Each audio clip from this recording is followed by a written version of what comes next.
Welcome back to the Tent Heads Open podcast. I'm your host, Alex Howell, and today we had on our first repeat guest. We had Brian Watts on, who was from episode 2. He's a financial advisor, but today he was on because I found out that he is running for a school board post in one of the largest school districts in the state of Kansas. He's running for the 3rd District for the Blue Valley Board of Education. He has a primary election coming up on August 6th of this year, and I believe if you're in that district, you can vote up to 2 weeks ahead of time, so get out there and vote. Brian's an awesome guy. I'm not sure if we talked about this on the last podcast, but he's got 2 wonderful kids, a beautiful wife, and is just an absolute. He's just a very, very good, very intelligent individual who's driven to make things better. And I think that is going to come out on this podcast. We're going a little policy on this, but not too crazy. Really what I wanted to do with this podcast was just introduce you to him. I know that we had a different discussion before, but this definitely kind of shows his ideas about what he's looking to do, and honestly, what he's looking to not do as well. It's a very well-run school district. They have an incumbent stepping down, and I think he'd be a great guy to step in that person's place. So hope you guys enjoy.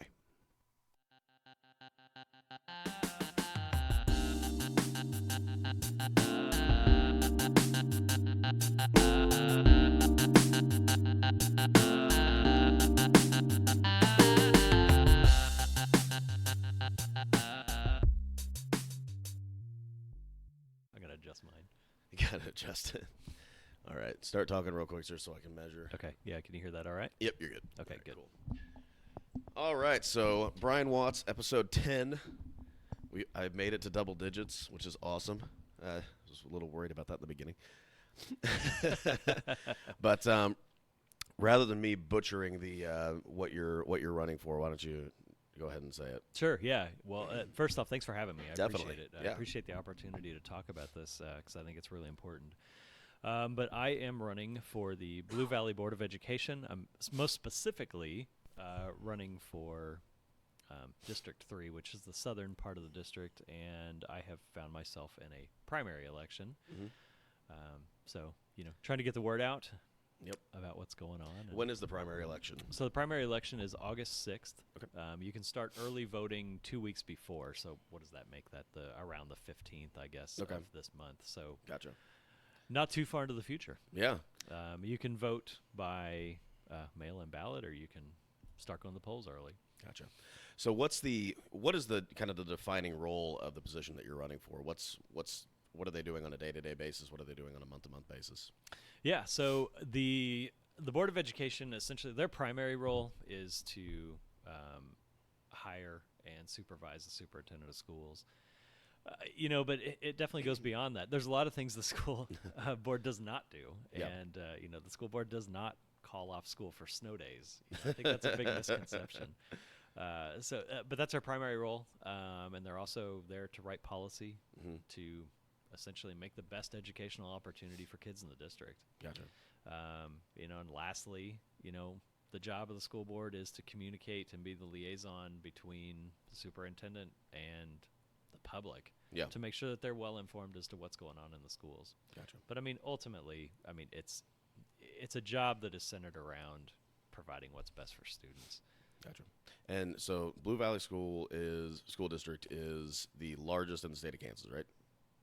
I believe so. They're definitely it's sort of the prize of Kansas, I guess, if you will. They've historically been they've done a very good job academically and just coming up with interesting ideas that are very forward thinking with regard to education. Gotcha. And they've been one that other schools around the country have looked to for ideas. Which is exciting. And so now, are you running against an incumbent, or is it something where somebody has decided to step down, or they've run out of terms? What's the case there? Yeah, so I am not running against an incumbent. I'm actually running for the spot that is currently held by the president of the board, which is Cindy Bowling. Okay. She has decided not to run. So there are just 3 other individuals that have stepped up and are trying to serve. Gotcha. And what was the reason that you decided to step up into this? It stems back actually quite a ways. I was asked. he dropped his mic. It's okay. It just fell right out of there. It didn't want to listen anymore. I was asked to run 12 years ago, actually, and with the age of my kids at the time, it just wasn't a good time. Yeah. Not that I didn't think I could make a difference, but it wasn't something I could devote fully to. Yeah. Well, 12 years ago, you were also like you were starting starting a new career. You had new kids. Yeah. Like that's a busy time. There were a lot of things going on. The kids were, very young at the time. They weren't even in school yet. And then it kind of came to a place where it was almost a bit selfish at the beginning, where I thought, I want to do something to make the best opportunity for my kids. Yeah. It's grown so significantly since then. I kind of feel like if I have the ability to serve, it's almost like I have 20,000 kids now. Yeah. And I see some things that are going on in the district, which I'm sure we're going to get into. Yep. That could, change the integrity of the school. Mm-hmm. And I really don't think change for the better. So I want to make sure that I can get in and help Gotcha. maintain what the district has done really well for a number of years. Not to say that things won't change along the way, but I want to ensure that continues. Yeah. Well, and that's amazing that you're running, because that's not a position that I personally envy. School board seems like one of those things that, like to me, when I say, when you say that it's like I have 20,000 kids, that terrifies me, because I have two, and you add a couple of zeros to that, and I'm scared. So that's awesome that you're running. But when the general public looks at an election, the first thing that comes into their mind is the presidential election. So that's what they're always going to turn to. Now, I know that school board is a very, very different thing than going into, elected office in the sense of like Congress or state senators or the president, but that's just always what they're going to attribute it to. So I think the one question that I have as far as your campaign or your campaign strategy at this point is, when you talk about a presidential election, most of the time there's like three things. It's like, I'm going to do this, I'm going to do this, I'm going to do this. And whether you like them or you don't like them, you always know where the candidate stands on that, and that's what they try to push, that kind of pinhole into what their strategy is or what their ideas are going forward. Do you have three things? Do you have 20 things? I've always heard three is the best way to go. So you'll probably make it like, 2.5, but Three. I think three is the best way to go. And I heard somewhere that you're not supposed to say number one is, number two is, number three is, because you'll never remember what number three is. Fair enough. For whatever reason. But no, absolutely. So, and I've sort of touched on it already. The number one thing for me is I really don't want to come in and make a bunch of radical changes. I want to ensure that the school district remains with the rich history that it's had in the past. I want to ensure that continues. We actually have a new superintendent that will be coming on, and that always creates a little bit of a different environment. I want to ensure that there's a great environment there that allows for the school board and the superintendent to work well together. Right. That doesn't mean that I have to agree with absolutely everything that goes on. I want to make sure that there's an environment that's fostered there for things to move forward. And lastly, but probably most important, is I want to ensure that the district remains good steward of the taxpayer's dollar. Yeah. And that's where I have some fears. I just want to make sure that we're spending the taxpayer's dollar properly. Yeah. Is there a certain area where you're seeing an issue with that? There's just sort of talk around the campfire, essentially, that there's some thoughts of overspending, if Gotcha. you will. And we have to live within a budget ourselves. You and I have to do the same thing. I mean, yeah. As a financial advisor, that's something you talk about often. Right. You need to make sure that you spend within your means. And the district has, a lot of fantastic facilities. There are some things that we probably need to improve upon, but we don't need to tear down great facilities just to build something shiny and new. Yeah. Well, that makes sense. And I mean, it's always easier, and I can't remember what it was that I saw. They made a great point. It was probably John Alder on Last Week Tonight, because I love that show and I watch it all the time.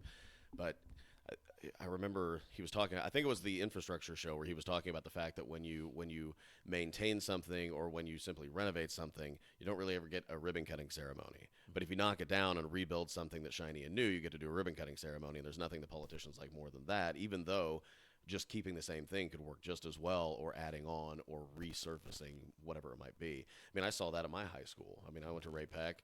They just added a huge wing onto the high school. It looks nothing like what it did when I went, or if it does, it looks like my school and then the better part.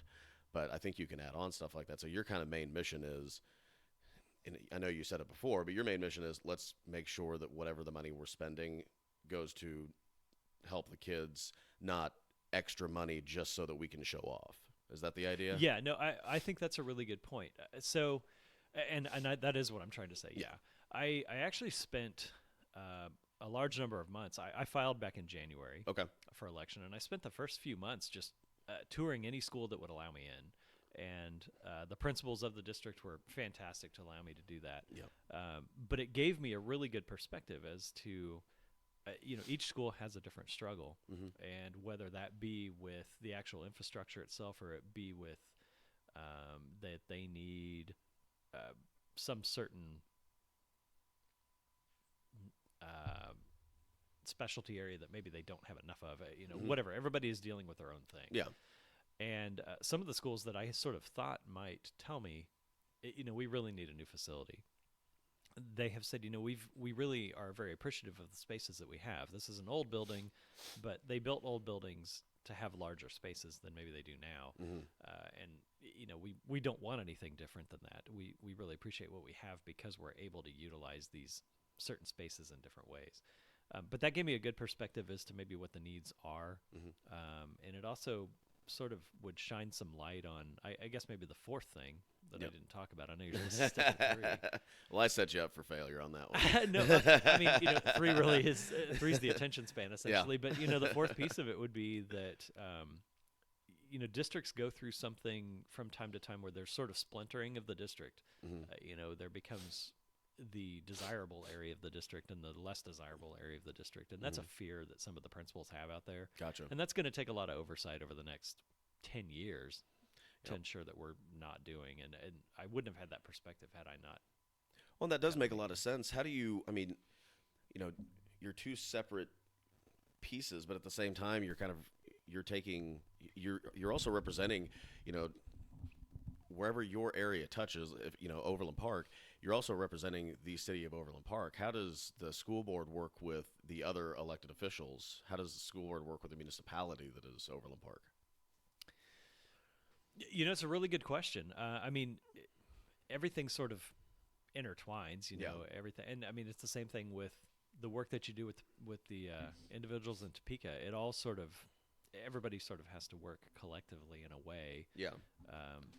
Well, and let me, if I can just interrupt you for 1 second, because let me tell you kind of where I was coming from with that. The idea being that if you're worried about some of the areas being splintered, if you're worried about some of the areas being less desirable, a lot of times within a city, that means that one area is quote unquote the nicer area of town, and the other area is either whether it's the older area of town or whether it's the area where the cheaper houses are, where people are trying to bring kids in where they couldn't necessarily afford the other, but they still want to be in your school district. So to me, when I think about that, I think about you're working with a lot of different government bodies. Obviously, you're working with a state. I'm sure that's a huge commonality. But when you're looking at working with your city as a whole, that seems like it's not just the school district. That's like, okay, this is city planning too. So how do we? I don't want to say fix the problem because I don't think there's a problem yet. But how do we kind of hold off this issue? How do we make sure that this doesn't happen? Yeah, and I think this is what you're asking, and that's what I was sort of getting to, is that great schools provide great property value. Yeah. Which provide opportunity for building. So there's wherein lies, everybody has sort of the same end goal. It's just coming at it a different way. Yeah.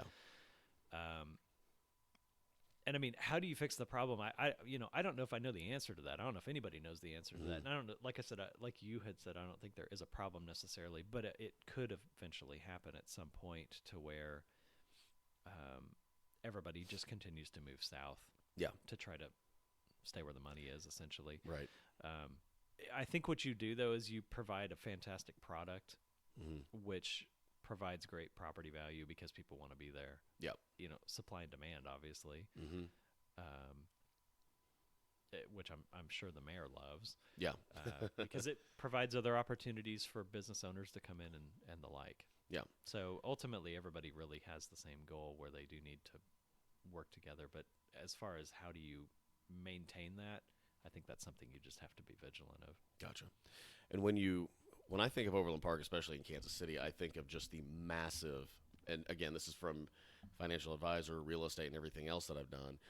I just think of the massive amount of residential build out, and I mean commercial as well, but just the massive amount of residential build out that's been going on for years. I mean, when the recession hit, that area suffered. It didn't suffer like everywhere else did. Some of the builders went out, but as far as people wanting to be in the area, as far as people wanting to be in this school district that you're running for elected office in, people kept coming to Overland Park. Of all the areas of the city, it was Overland Park that saw the most growth. And when you go out there, you can see that there is just commercial investment because of that. And I remember growing up, I mean, like I said, I grew up in Raymore, so like north to me was, 135th Street. I was way south. But, my buddy and I would go over there all the time because that was like the closest really nice area that we could get to, and it didn't take too long. And I remember all of the build out coming in, but it stopped at 135th. There were a couple of areas where it goes south, but most of that was, 69 highway that runs through there. But for the most part, on closer to the state line, there was nothing. Now that development was going absolutely insane, and that started in 2010, 2011, and you've just seen continuous build out. As somebody who's going to be elected to sit on a board where you're going to be making decisions about everything with regard to the school district, when you see that kind of build out, one, that has to be exciting because you know that your city is growing and you know that that's just going to be, more kids that you can help with this great school district that you have. But that also means future planning and how, I don't want to say how prepared are you to deal with that, because that just, it's, you eventually you get elected to that position. And as long as you have everything straight, I'm sure you're going to do well. There's no question there in my mind. But when you see that amount of expansion, and that was during, a recession and the aftershock of, there are going to be some big decisions to make coming up. And especially with your talk, you talking about being, kind of, I guess you'd call it fiscally conservative with the dollar and making sure that the students receive as much value for it. If you start getting an influx of more and more and more students, how has the school district dealt with that? And what do you think, what are some things that you're going to try to kind of push or look at? Yeah, that area you're talking about on 69, it is interesting, isn't it? I mean, I remember back in probably like the very late 90s, early 2000s, how 69 Highway running through 151st Street and 135th Street, there was nothing there, essentially. The only way you could tell the difference between the two is one had a gas station and the other one didn't. I think one had a gas station on both sides of the street and the other one had one. And it has grown significantly since then. But, I mean, keeping up with growth, whether it be through actual construction or otherwise, is not something new to the district. Right. If there's anything about Overland Park, is it just keeps annexing into other cities. And I'm sure that other cities don't like that. But, I mean, there's no distinction anymore between Overland Park and Stanley. I mean, Stanley, I think, is technically part of Overland Park in a way. They started calling it South Overland Park, actually. And I'm sure that Stillwell will be the same at some point. I mean, there's definitely that whole area of Morse Village that kind of was on its own and essentially has been annexed into the district. The city just continues to grow in all directions. They're just going to start calling Kansas Overland Park maybe at some point. Maybe just overtake Leawood, overtake Blue Valley everywhere School else. District will be the entire state of Kansas at some point. Well, so far, I think that might be a good idea, man. You guys are doing very well. It sounds like you're going to continue that, but yeah. But I mean, the board itself has always done a good job in the past as well as just being very forward thinking, and I just assume that will continue. Yeah. Because growth is going to happen, like I said, whether it's through actual physical construction, and I mean, you're going to see that ebb and flow. Yeah.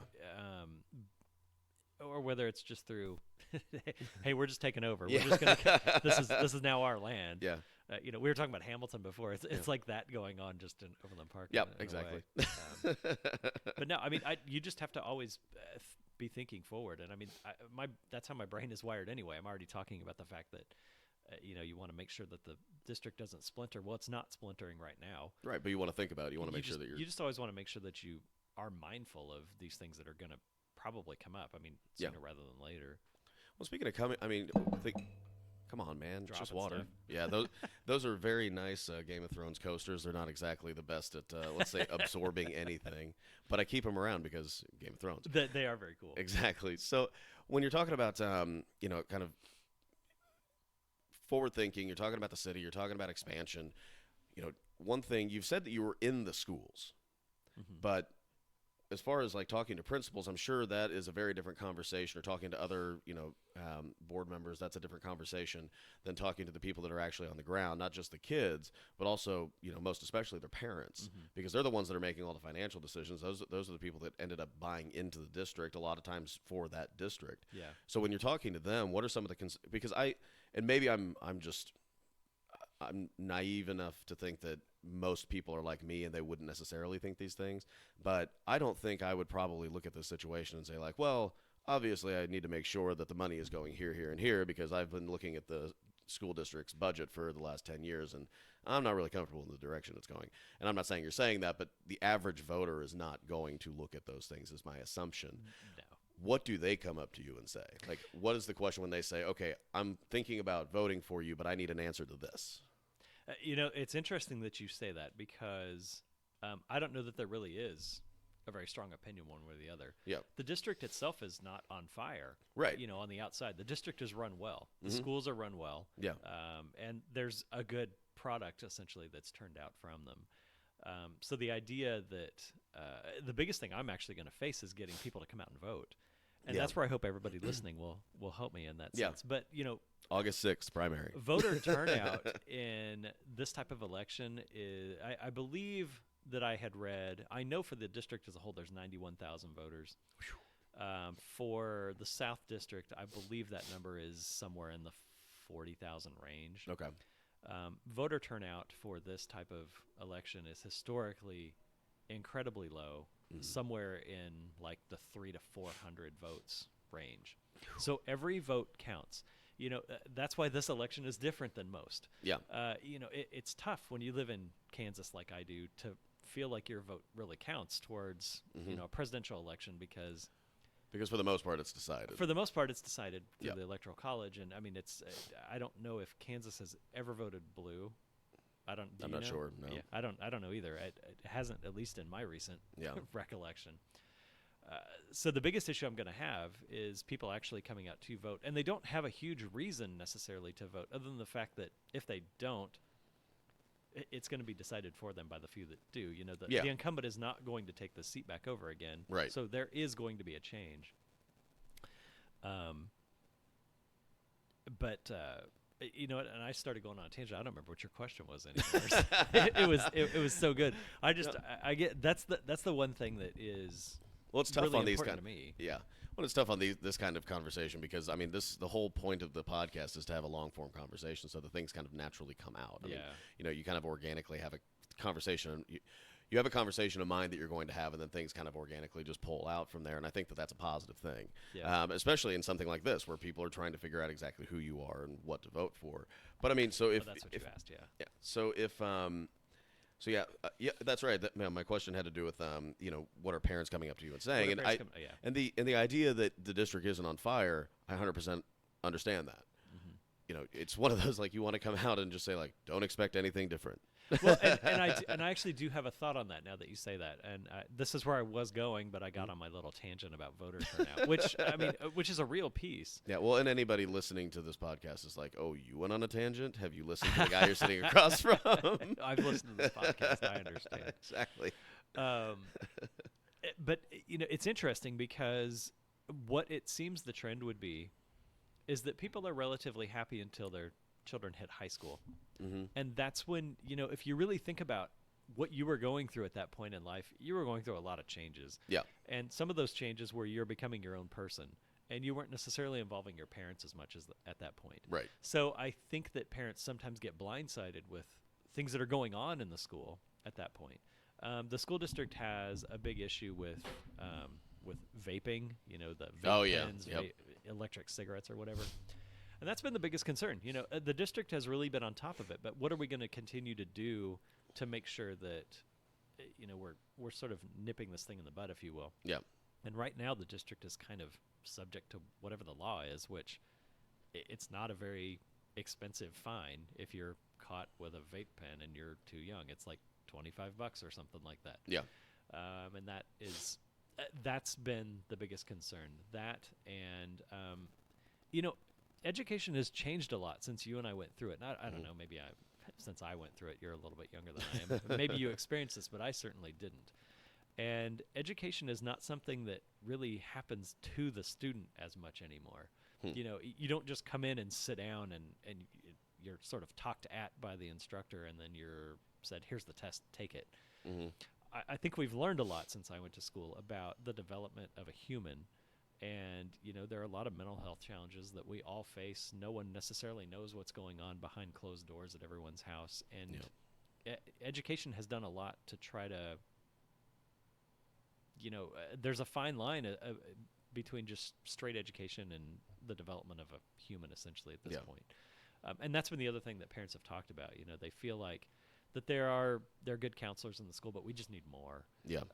There's a great partnership with Children's Mercy Hospital to provide mental health support, and it's essentially shared amongst a lot of schools. And a lot of parents have said, we really this is a fantastic tool. We need more of it. Yeah. And that takes money, obviously, so we have to figure out how to do that. But that's really been the main discussion. As far as, my kids are in elementary school and middle school. And, I mean, you have younger kids as well, and you kind of know that you're doing what you can to get through the day. Yeah. I think for the most part, at least, and I'd love to hear differently if this is not the case, but from my conversations with families, they're relatively happy with the district. And at that age, you're really sort of preparing yourself for that next step. And they've been happy with that, so there really hasn't been anything that they would like to see change. Yeah. That's why I like to stress that, I'm not interested in radical change at the beginning. That doesn't mean that there won't be things that will come up that will need looked at. Right. But I don't have this platform of massive change. It's let's make sure and maintain, and things can always be run better. Yeah. I think a lot of this, especially in something like this where, again, everything's thus far good. Maybe there are a couple of challenges, but for the most part, it's just about continuing to make sure that the school district is that, that 5-star place that everybody wants to be, or where everybody wants to be. When you mentioned high school, and this is, an unfortunate thing that I think is kind of probably hit this generation as much as anything, but I remember when I was in school, I was young when it happened, but, when Columbine happened, game changed. Yeah. And I'm sure that the school district has things that they have done and kind of rules that they've put in, just like every other school has. But is that something that has been addressed at length with the school district? Is that something that you have really kind of taken a look at? And I ask that just because it's not something that I think most of the time it's on the top of somebody's mind. Like, well, let's talk to the school board member about this right now when it hasn't happened. But it does seem to have been, nationally reported that it's either on the rise or we're hearing about it a lot more. The events are getting worse. And so, like I said, when Columbine happened, I remember that just kind of changed everything. Schools were on lockdown, and then, of course, like 9/11 wasn't an attack on a school, but it definitely had its own repercussions there as well. But it seems like, with Sandy Hook, with Parkland, with all of these things that have kind of happened in the last few years, that's got to be something that's been talked about. Is that what are you hearing? What's your experience? How do you feel about it? Yeah. Well, obviously, safety and security is paramount. Yeah. For both students and faculty. Mm-hmm. And I was first introduced to that back when I was originally asked to run. It's been probably 10 years since this happened, but I actually sat on a bond task force committee where the district was looking at a raise, essentially, to do a lot of things. And part of that was, how do we make the schools more secure? Yeah. This was actually in a different district. This was when I lived in Olathe still. Yeah. But a lot of things went into play there where, how do you make the entrance to schools more safe? How do you make it to where it's essentially a double door system to get in? What do you do? And I know even in our own district, as of last year, and I was a parent getting to experience this, but that security level went up a step even. Yeah. And, all schools essentially were equipped with a camera at the front with a door, kind of like a Ring doorbell type thing. Yeah. Yep. And you had to show an ID. And I know the first time that I went into the school, didn't realize I had to have the ID, so had to traipse back out to the car and everything. Walk all the way back. Yeah, but I get it. Yeah. I think that's important. I'm not going to complain about that. Yeah. And I'm sure that will continue to evolve as time goes on. ultimately the entrance to schools now is you have to come in. You're forced to go through the office. There's no way for you to just get straight into the school, which That seems like a positive is thing. is very important. Yeah. But I mean, I even think to when I went to school, anybody could have walked in. But Oh, yeah. We didn't really seem to have the epidemic that is going on now. That Yeah. you unfortunately hear about the tragedies way too often. Right. Well, and I think that, the secure entrances, I think, I'm sure there are just a lot of other features that go along with that. And then, you guys kind of taking it by the horns and actually having a partnership with Children's Mercy to have counselors in there. I mean, I think that that's a big thing because, like you said, you're going through a lot of changes. Everybody looks back at their high school years, I think, with rose-colored glasses and says, "Oh, well, it was so wonderful back then and back in the day and da da da da da." It's like, and when you really look back, it's like you had assignments. If you had a part-time job, you were working that. I was lucky enough where I had to work during the summer, but I didn't during the school year. But during the school year, I was there at whatever time I was supposed to be at 6:30, 7 o'clock, and then by the time school was over, it's like, well, it's not over because now you're in a play and you're there for another 3 to 5 hours.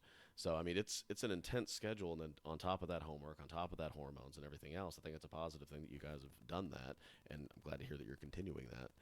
Yeah, I mean, I think the pressures on students, I think it's significantly higher than it would have been when we went to school, and I mean, and I'm not going to say that it wasn't high. Yeah, there's always been peer pressure. it was high for me. It was probably easy for you. Yeah, I'm sure that it was. But I mean, you sort of look at even the opportunities that students have. Yeah. Today, Both of them. Monday and Tuesday. Yeah. That we didn't have back then.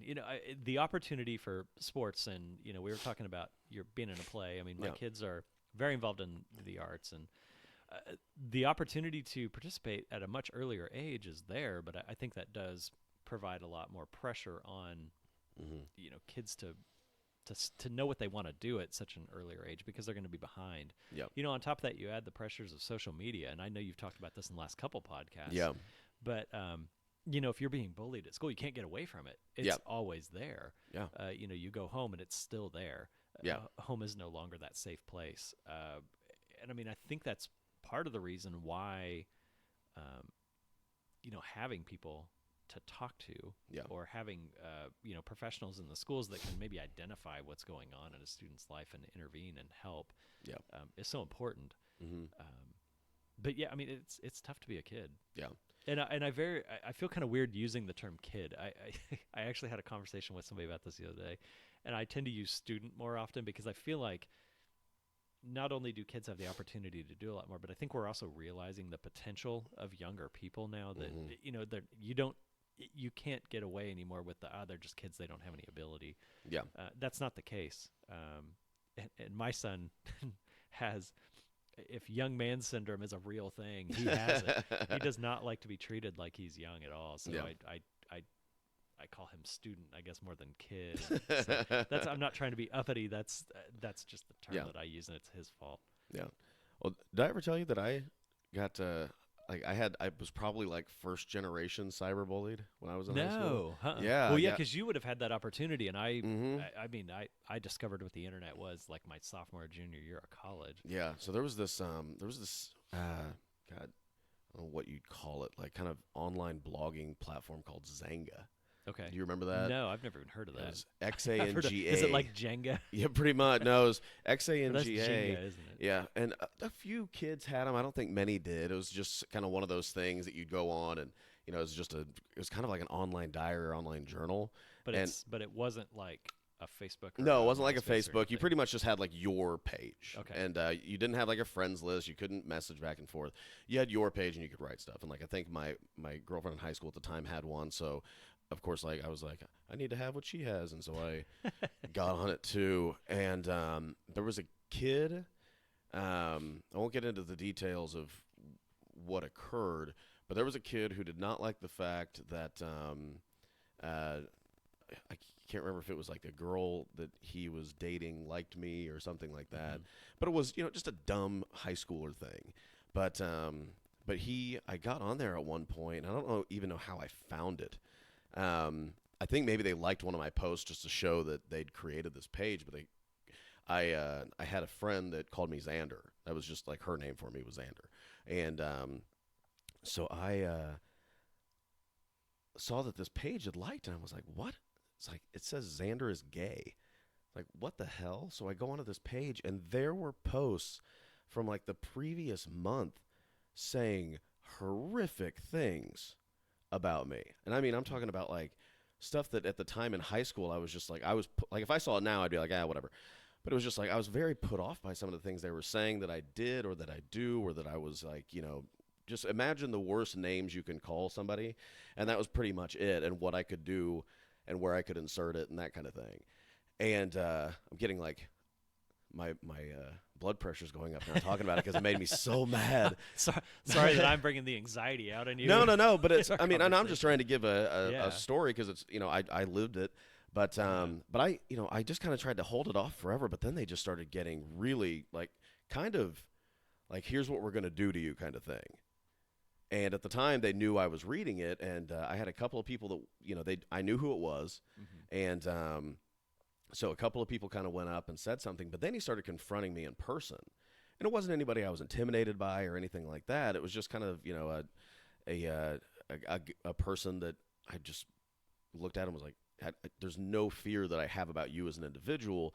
But if you and 10 people gang up on me, that's probably not going to be a good thing. And there was one day he drove by my house. And so I finally, when he did that, I had to go to the counselor, and I was basically just like, look, man, I don't know what's going on with this, but here's the exact story. And I laid out everything to him. And he was just like, okay, we'll talk. And really, the unfortunate part was not much was done. And I think that's where I see the most growth. And that's why when you said the thing about Children's Mercy and having counselors there, I think that's the biggest, positive about where we are now. And especially it sounds like in your school district is we've recognized not only that bullying is a problem, but we've recognized that there are things that we can do to help probably not just me, but, obviously that kid probably needed somebody to talk to as well. And so it's nice to hear that it's, like you said, it's a forward-thinking school district, and it's not that you're trying to come in to make radical changes, but things like that, I'm sure, I know how you feel mentally. I know that you are forward-thinking. I know that you kind of look at things as a whole and not just as one little piece of it. So it's nice to hear that you're replacing somebody that it sounds like you guys had a fairly good relationship, if I remember our other conversation correctly. But I'm glad that somebody like you recognizes those things. I'm glad that your school district recognizes it, and I know you'll kind of continue that. So well, thank you. So what happened then? Not much. They kind of kept bullying me, and I really stopped paying attention to it. Really, what happened is I graduated, and I left, and because the day I graduated, my girlfriend from high school and we walked out to my car, and I had a very easy to spot car in high school. I had a yellow Dodge Dakota. Oh, nice. Yeah. So, and it was, I had dual exhaust and a loud sound system. I was gonna say you had the big bumping system. Yeah, in there yeah. too. So I basically I went out there, and I had graduated, and this guy went to what do they call it, an alternative school? I don't know if they have a different name for it now, but yeah. He went to an alternative school, and he and the girl were sitting on the curb by my car, and I got my girlfriend in my car, and I turned around and I was like, "What are you doing?" And I can't remember his exact words, and of course memory is memory, but he basically said like, I should have kicked your ass for the things you did. I was like, I didn't do anything. And I told him that. I was like, what can you accuse me of? What did I do? Let's just solve this. Yeah. And he was just like, we're just going to end it. And he tried to shake my hand, and I was like, nope, no way that's happening. And so I just turned back to my car and left. But yeah, that's pretty much how it ended. Was I just graduated, and they kind of ran out of being able to see me and bother me because I just left. So when did it start? Did it start your senior year? Yeah, it started my senior year. Yeah. Could you imagine if it would have started your freshman year? No, not at all. Well, especially, I mean, and that's the terrifying thing. It's like, what if I was a freshman and that guy was like a junior or senior? Yeah. Especially if he was a junior. Like, because then I know I'm going to have. At least there was yeah. more of an end than if he was a freshman. Yeah, but yeah, I mean, it started happening my senior year, and it ended pretty much like when I went to college. I think they made like one more post when I was in college. But yeah, it's been forever since I've even looked that up. But yeah, it was a strange time, because again, everything, like, I look back on my senior year of high school, I had a great time. I was in plays all the time. I was I was working a lot. I was just doing a lot of things that were really positive things. And again, it's your senior year. Yeah. But that was definitely kind of the thorn of it all. Yeah. See, I didn't deal with that at all. Yeah. If someone was going to pick on me, it was, right then and there. Yeah. Which is bad enough. Yeah. But I can't imagine the idea of, at least when I got to go home, and I'm not trying to paint the picture that I was bullied or anything. Mm-hmm. There were people that, like we all, where you didn't like them necessarily. Yeah, exactly. There were just personalities I didn't care for. But you can get away from it, Yeah. at 3 o'clock or when, I guess high school gets out earlier than that. Yeah. But, whatever. And I actually didn't even experience anything like that until I was about a sophomore or junior. My parents moved us from the Shawnee Mission School District down to Miami County. And there were fewer kids in the high school than were in my freshman class. Oh, man. So very small. And I was under the impression that, small school would equal very friendly people that would just welcome you with open arms. Yeah. That's not necessarily the case. And I had a couple of farm kids the first day that would just, make fun of me and call me city boy and stuff. And I mean, Yeah. looking back at it, you're like, Okay. big deal. But at the time, when you just want people to like you, Yeah. it's tough. But I knew when the bell rang, it was over essentially Mhm. at that point, and I would go home. So I can't even imagine what people are dealing with today where, everybody carries a cell phone with them and Mhm. everybody checks it often. Yeah. And Well, and that is really the difference it's between all even what I negative. went through. Oh, It's like, sure. because I had to get in front of a computer, Mhm. and everything that I had was analog. It was black and white little dots, and that's what told you. That's what spelled out the messages and everything else. I mean, that was Yeah. my cell phone forever, until I got to college. But I mean, yeah, it was, even between. So you look at the difference between you and then me, where I had to actually go onto a computer, type in that site, find the page, and then it was like, oh, well, this is awful. Mhm. It's like, I could have just not done that. It still would have bothered me because the kid was like following me and stuff. But, Yeah. but yeah, I mean, that to know that I could just open up my phone, which every kid has now because nobody has a home phone or anything like that. But to have that on you and just know that somebody could message you or, post on something where all of your friends knew where it was and would get notified of it, that to me is terrifying. That's far worse than what I went through. And so, it's, again, forward thinking. It's like, how do we help to quash this now? What's going to happen? What's Yeah. the next person 10 years from that person going to have to deal with? So when was social media introduced? Were you in college? Were you out of college? I think I was in college. I think it like was MySpace early would've been college because this is going to date me. Well, here I'm asking you. Yeah, I already told you that yeah, I throw remember, it across town via paper airplane. Oh, That's what I think. I remember going back. So I'm sorry. Remember what you're going to say. But Okay, I yep. remember going to chemistry class when I was I think I was a sophomore in Yeah. college. And we went to the library to look some things up, and our professor took us to a website essentially to do that, which I'd never seen anything like that Whoa. before. And I remember, so my It's the girlfriend. information superhighway. My girlfriend at the time, who's my wife now, Jessie, I remember going home, and I was like, "You have got to see this thing that they've got in the library. It's like this thing on the computer, and if you type in anything, it'll pull up information about it." She was like, "What are you talking about?" So, I think we spent the next 2 weeks, and back then it was like you could go into chat rooms. And Yep. you're literally talking to somebody that you don't know who they are, and the conversation always starts with "hi," Yeah. and then they write back "hi," and then you have a How are conversation. you? Yeah, which I could do that with the person sitting next to me, but I chose to just Yeah. type it into a random computer. But this person could be in Cincinnati, and for some reason, that's cool. Yeah, but I mean, you're talking about dating yourself. I mean, look at that. Yeah. Look what I just did. Yeah, well, there. Scott Parks from I think it's Dana and Parks, the radio show here Yeah. in town. I remember he told a story years ago, and at least when I heard it, it was years ago. But he was talking about his professor when he was in college, ran in one day. Like they were all sitting there already, and this professor just ran in, and I can't remember if it was a woman or a man, but the professor basically said, "I just saw something. It's going to change the world."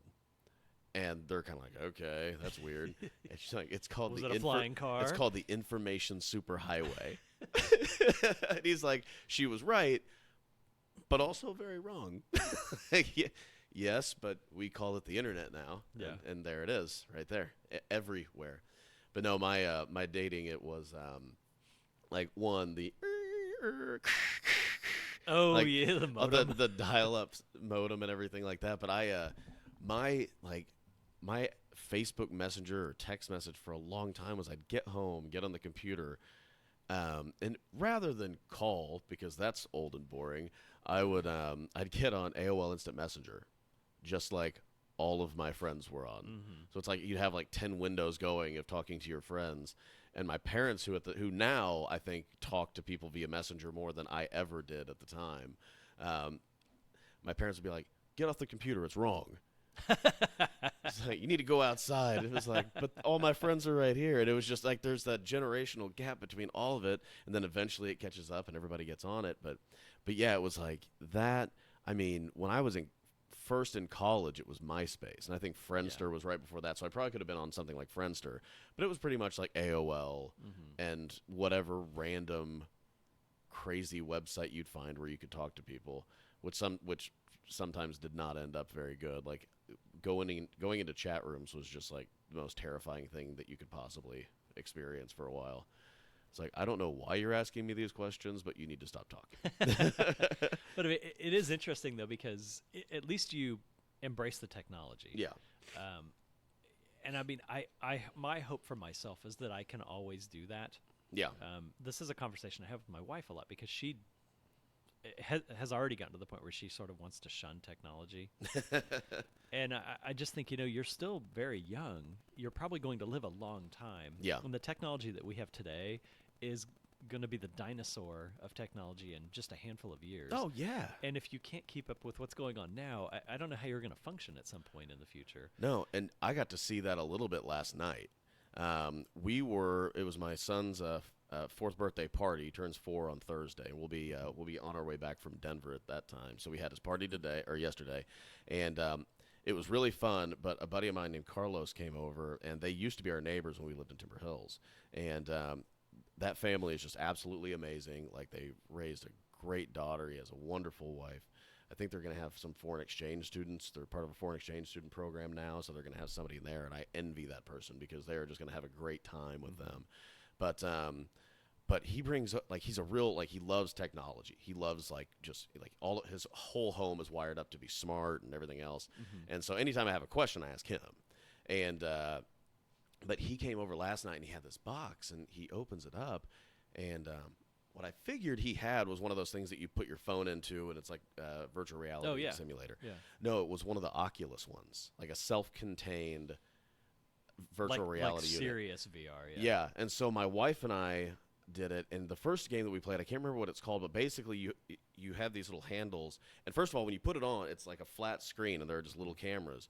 So when you put it on, you would think like it's going to be black and it's just going to have the game or whatever. No, when you first put it on, you can see everything. It's black and white kind of, and I'm sure you could probably adjust that setting, but it's all black and white. So like people were like, okay, do we need to lead you somewhere? It's like, no, I can see that's my hat, that's Connor, that's Archer. I know where you are, I know where you are, I know where you are.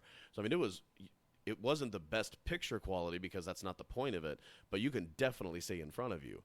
And so I walked over, and you basically kind of outline your living room so it knows where you can and can't go. And then the first game was like the two handles are two lightsabers, and you're basically like cutting in half like blocks, and it tells you where to do it and everything. It's kind of like Dance Dance Revolution, but it looks, I mean, you look around and it's all over. It's insane. And then the next thing, it's not even a game. It's more just kind of an experience. But basically you step onto a ladder, or you step onto an elevator street side, like you're just kind of on a random simulated city, and you step onto this elevator and you punch a button in. And the first one that I punched was Plank, and that's, I think, what the game's called. It's somebody's Plank. And basically this elevator, and you hear the sounds, and you hear things go by, and it sounds real, and it looks fairly real. That one's not, I won't say that's the best quality game, but this is how real it is. You get to the top, and it's a wooden plank that you can adjust the width and length of, but you're at the very top of like a 90-story building. And you get to walk out onto that plank. And I'm generally like, I'm not fearful of heights. Like, we've seen people that used to come into our old office that we were on the 16th floor, and we've seen people like go up to the windows and go, whoa. Yeah. I'm not that, like a city, anything like that, but like And I honestly think I could probably skydive, but when I have anything where it's relative, I do not like going to the edge. Yeah. And this is a fake game. I am in my living room on my carpet, and the experience is immersive. So it's sound, it's visual, it's everything. Like the only thing it doesn't have is like the air that's at 90 stories up. Yeah. And I seriously, like, you walk on this thing, and I'm in my living room, and I'm walking as tight as I possibly can. I'm like barely looking over. It's like there's nothing that could possibly happen to me. But it was so real that it freaked me out, and I was laughing because Nikki did it first. And you can go on your phone as long as you're on the same internet, and you can see what the person's seeing. Oh, okay. So we're looking at it on a phone, and it's like, come on. This is ridiculous. You step up. You're strong. You've given birth to 2 kids. You can handle this. And I put it on, and I was the biggest wuss in the world. Like, I would have embarrassed anybody. But I saw that. I put that down. I was like, first of all, you just cost me a lot of money because I know what that thing costs, and I'm going to buy one tomorrow. And 2, if that's what it looks like now, the technology of the future is going to be pretty amazing. Well, and I mean, you think of the training opportunities that you have with something like that, where because you can simulate things that are dangerous or too expensive to do on a day-to-day basis, and I mean, it's incredible, just sort of what is going on. And you think about the fact of, I mean, they had virtual reality, like 15 years ago or whatever, but it was really just it looked like you were going through a light tunnel in a way. Yeah, and exactly. What do you do with that necessarily? But yeah, that's cool. Yeah. My son has one, and we haven't. It's the one where you stick the phone in, and we haven't ever done it. So it's really providing us a lot of great technology to embrace. It's sitting in the corner of his room, so that's kind of cool to hear what you were able to experience, though. Yeah, it's a really interesting thing, and like there's one thing where you go to it, like they have the plank that's at the top, and then you go to the like lower level, and it's only about 15, 20 stories up, and you have like a jet on your arm, and you basically can push a button and you fly around the city. Oh, yeah. Which again, like with that, I was like, yeah, this is fine. Like I looked down, and I was like, ooh, I'm really high up here, but it wasn't a big deal. But I went up to the freaking plank using that, and I still looked down. I made the mistake of looking into where you normally came out of, and it's just an elevator shaft. Oh. And that was terrifying. So yeah, I mean, it was amazing. But this kind of goes to a theme, and I know this has a part to do with education as well, because I constantly tell people I watched something, and you've probably heard it on like the last 4 podcasts, because it's kind of blowing my mind, and especially from having that experience last night. I think real estate is going to change a lot in the next 10 to 15 years, and that's really not a profound statement. I mean, it's going to change no matter what anyway. Yeah. But I think virtual reality is going to change the supply and demand of real estate significantly, because if what I just experienced is able to take place, then no matter what job I have, I don't need to live in a place like, Silicon Valley, where rent is, $3,000 a month, and buying a house is close to impossible. I can be in Nebraska, have the exact same job, and I can sit in a conference room and look at everybody else that's on this headset as an avatar or whatever, and we can have a meeting, and it'll feel just like I'm there. And as soon as I take it off, I'm back in Nebraska in my $150,000 house. And I think that's the same with education. You could sit in a classroom and then take that off, and you're no longer there. Well, I mean, did you see the Hunger Games? I saw the first one. Yeah, so there's a scene in the first movie where the lead character is sitting in her, basically her cell, because it's at the training facility. Yep. But yeah, she can change what her window looks like, essentially, and it looks like she's either in the trees or she's in a cityscape. And I think you're right. I mean, I don't know that that's necessarily that far off. No. But I mean, you think about what it takes to come up with an idea like that. That whole idea of, I'm going to sit here and I'm going to sit in a room and I'm going to create something that people don't even know they want. Right. You think of the iPod a long time ago. Who would have ever thought, essentially, that would be something that people would want? Yeah. Or even the iPhone. Or the Zune. That was successful. For like 5 days or something. But I mean, I'm this journey has essentially made me feel like I was a professional slacker in school a number of times. I don't know if you're familiar with the CAPS program in Blue Valley. So what's the best way to describe it? There is a facility where if students can get accepted into this program, they can go and they can study something that's very diverse into something that they're interested in more so than what they'll get in their normal classroom work. Yep. If somebody's really interested in design, or if somebody's really interested in, robotics, or somebody's really interested in, nursing or whatever. Yeah. They've built this facility where students can go and they work on real world projects. So they've got, companies like Garmin that will come and say, we have this problem. We're not 100% sure how to solve it. We're going to give it to your high school students, and they need to come up with a solution. And, they work and partner with them. So it's real world experience. But it's starting at such a young age of, Yeah. I'm sitting in a room and I'm trying to solve problems that the world has that maybe they don't even know that they have yet. Mm-hmm. And I walk through and I just think, the first thought is what I could have done if I would have had this as a student. But then I start thinking about the fact when I was in high school, I probably would have been like, nah, I'm not going to do that. That's why I was born when I was instead of now. Yeah. Yeah, I had trouble with prepositions too in freshman year. But you guys are solving the world's problems. I don't belong. Well, it's amazing to me though that it seems like the individual solving problems that we don't know we have, it just kind of keeps getting younger and younger. Yeah. It kind of goes back to what I said before. You can't disregard somebody based off of age as to what they can do. Look at Zuckerberg. Who would have thought that he would run one of the biggest companies in the country? Yeah. As a college student, smart guy, you can't be an idiot and get into Harvard. Right.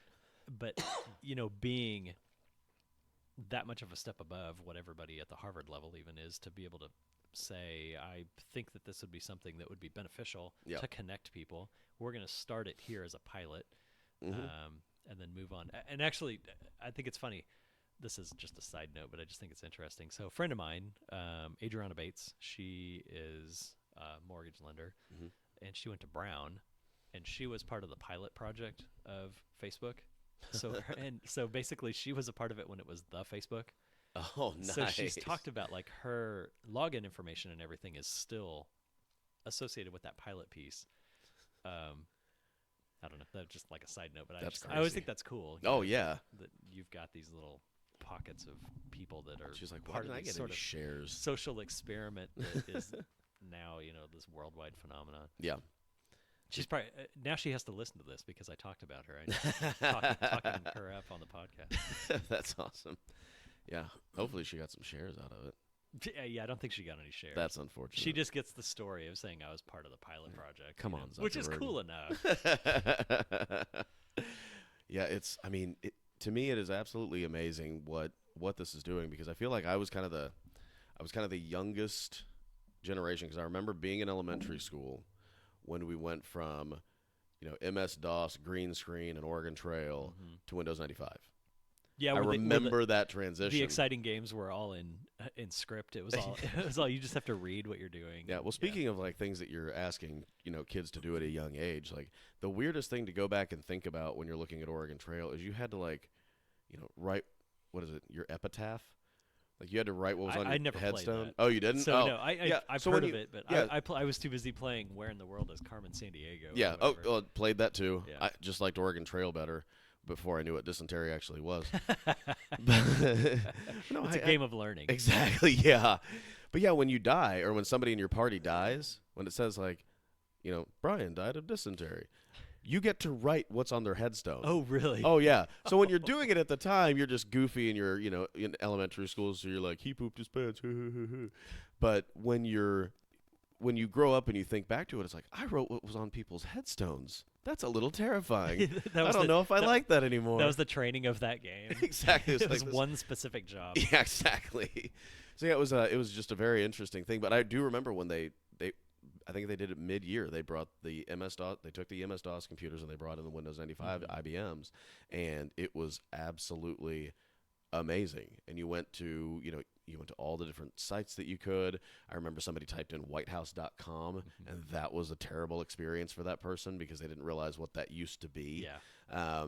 But it was like everybody was learning. Even the teachers were trying to learn because it was just so new. And I feel like I'm the last generation that really saw that.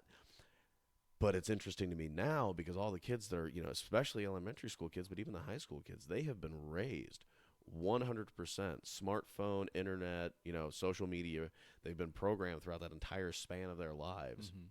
to know that it's right in your palm of your hand or it's right on the computer, and that's where everything revolves around. So we went from get off the computer and get outside to, well, you're probably going to have a career in technology anyway, so you might as well get used to it. And I think that there's a very big positive of that, but the big negative that I've at least when I've listened to a couple of podcasts where they talk about whether it's America's youth or whatever it might be, but one thing to transition kind of back into your running for office is a consistent thing that I have heard, and I actually heard it on the last podcast with Eric. They took out their physical education program at State Fair Community College, even though it was like one credit that you had to take. It was like an hour you had to go, to work out or do whatever. Or in my case, I think I had to write a document because there were only 2 people in my class. In phys ed, you had to write? Yeah, I had to write in phys ed because there were 2 sense. people in my class, and they were just like, go work out and write it down and then write this essay and you're fine. But it seems like we've kind of gone from being, a very physical nation to once this kind of transition occurred, even the military is like, we can't find people that are physically fit enough to join the military, and especially something like special forces. Has that been a topic of discussion in the district, or is that something that I'm sure you'll probably address going forward? But what's kind of the consensus on that? Yeah, I think it's a really good question because it is a fear between that and you hear schools around the country that are getting rid of art programs and things like that, and everything seems to be very focused in just a few areas, where education is something where you're supposed to be very well rounded. Yeah. And I think the district has done a good job of recognizing, at least historically, that all of these areas are important. Yeah. They're all important in developing a student's growth, whether that be through physical education or whether that be through math and science or whether that be through the arts. Yeah. That really, none of them need to be cut. Yeah. One is not necessarily more important than the other. But I know there was a conversation a few years back, essentially, that the previous board went through, and it was not around physical education, but it was around the arts piece, and they were changing essentially the criteria, but the message got out that they were essentially getting rid of the arts program, and that was not the case. Yeah. You have to stay on top of that to make sure that everybody is well informed as to what you're doing. But no, there really has not been a push, at least that I'm aware of, to disband any of that.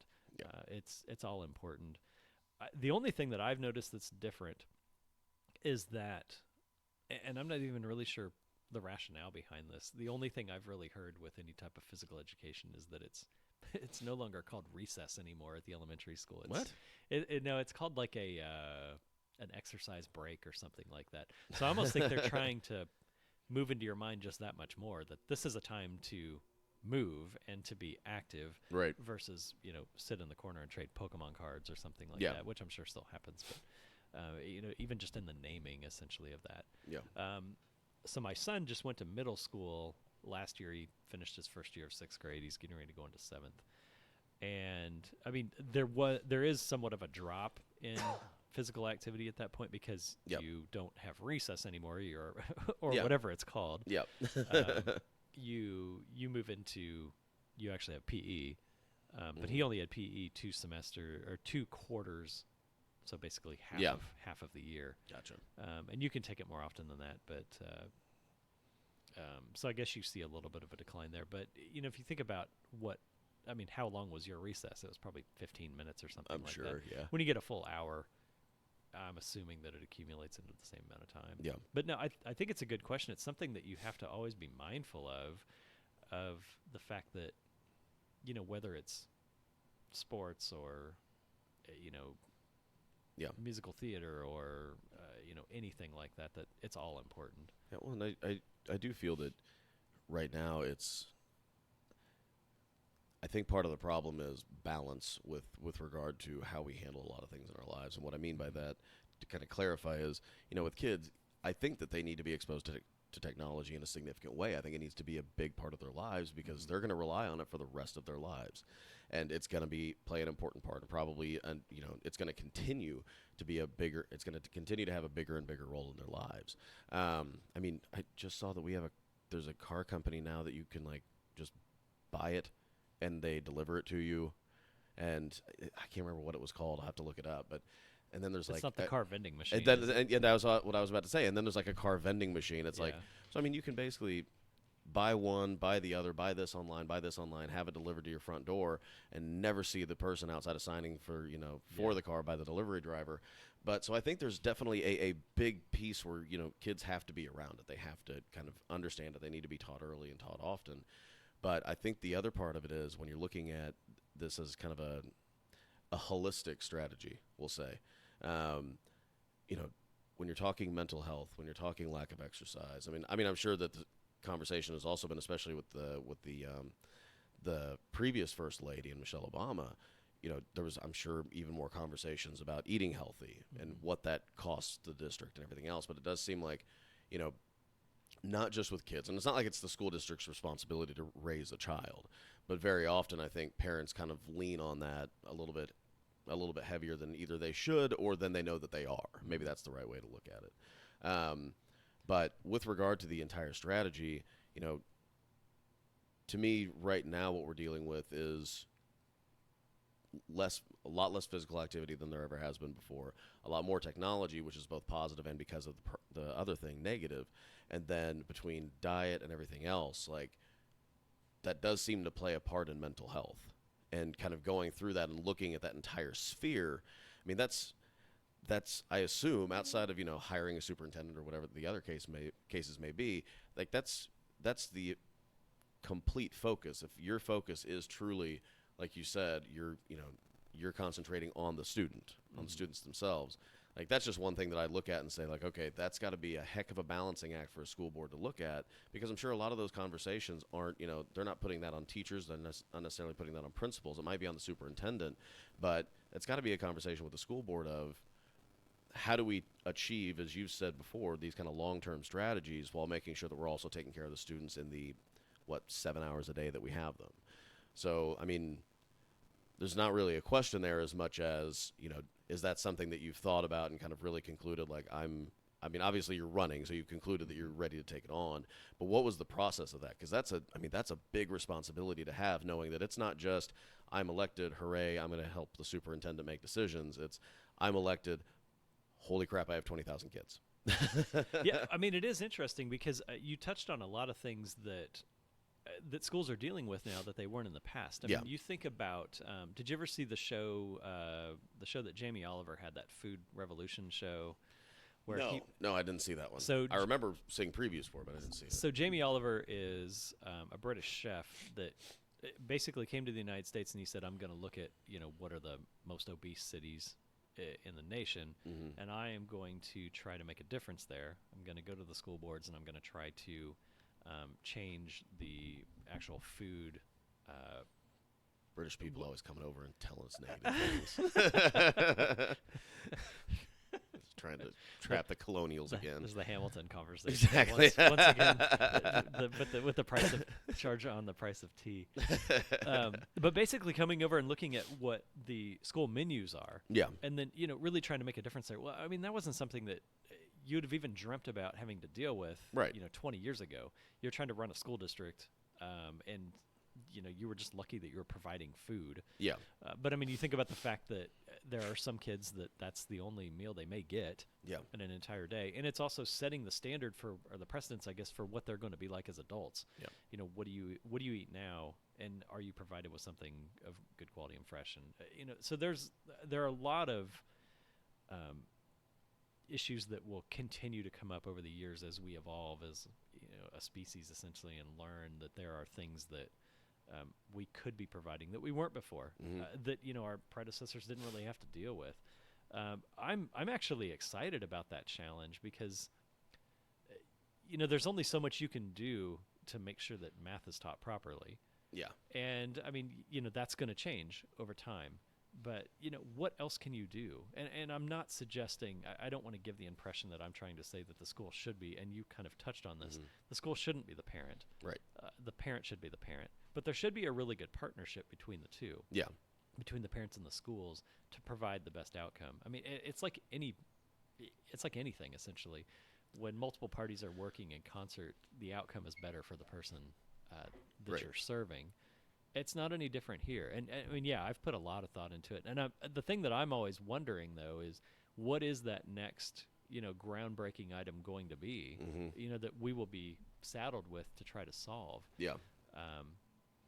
And frankly, if the job were stagnant and there weren't those constant challenges of how do we improve the educational experience, I don't know that I would have as much of an interest or really feel like I could make as much of an impact. Yeah.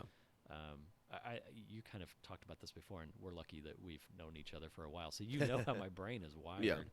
And my brain is always looking at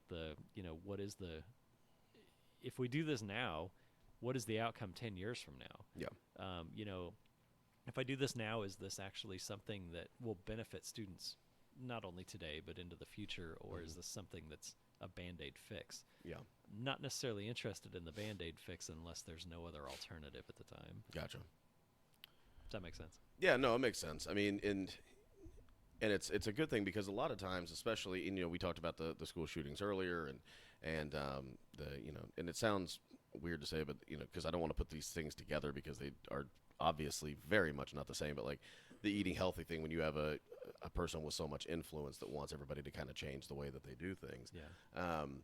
But I think it's a positive thing because to me, what a Band-Aid fix means is that you were reactionary in your outlook, rather than saying, okay, well, I mean, and the best example of policy with this, by the way, is the NFL.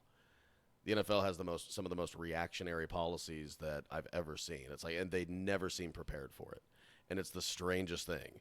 Because, you have a situation like with Ray Rice when he initially got suspended for something like 2 games.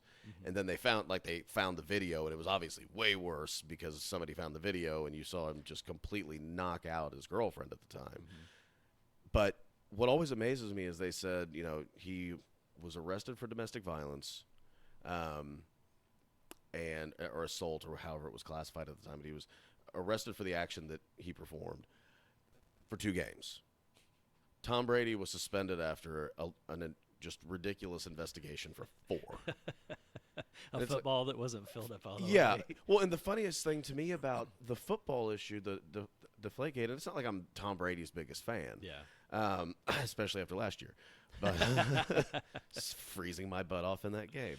But you have to just be amazed at Oh yeah, no, what, you what can't. the guy's able to do. Exactly, you can and he's be like my age. Yeah, you he's could be little younger a than me. Jets fan and still have to look at him and just say like, yeah, he's the best quarterback ever. Yeah. And I was always a huge Joe Montana fan, so it's tough for me to do that. But the funniest thing to me about that stupid thing was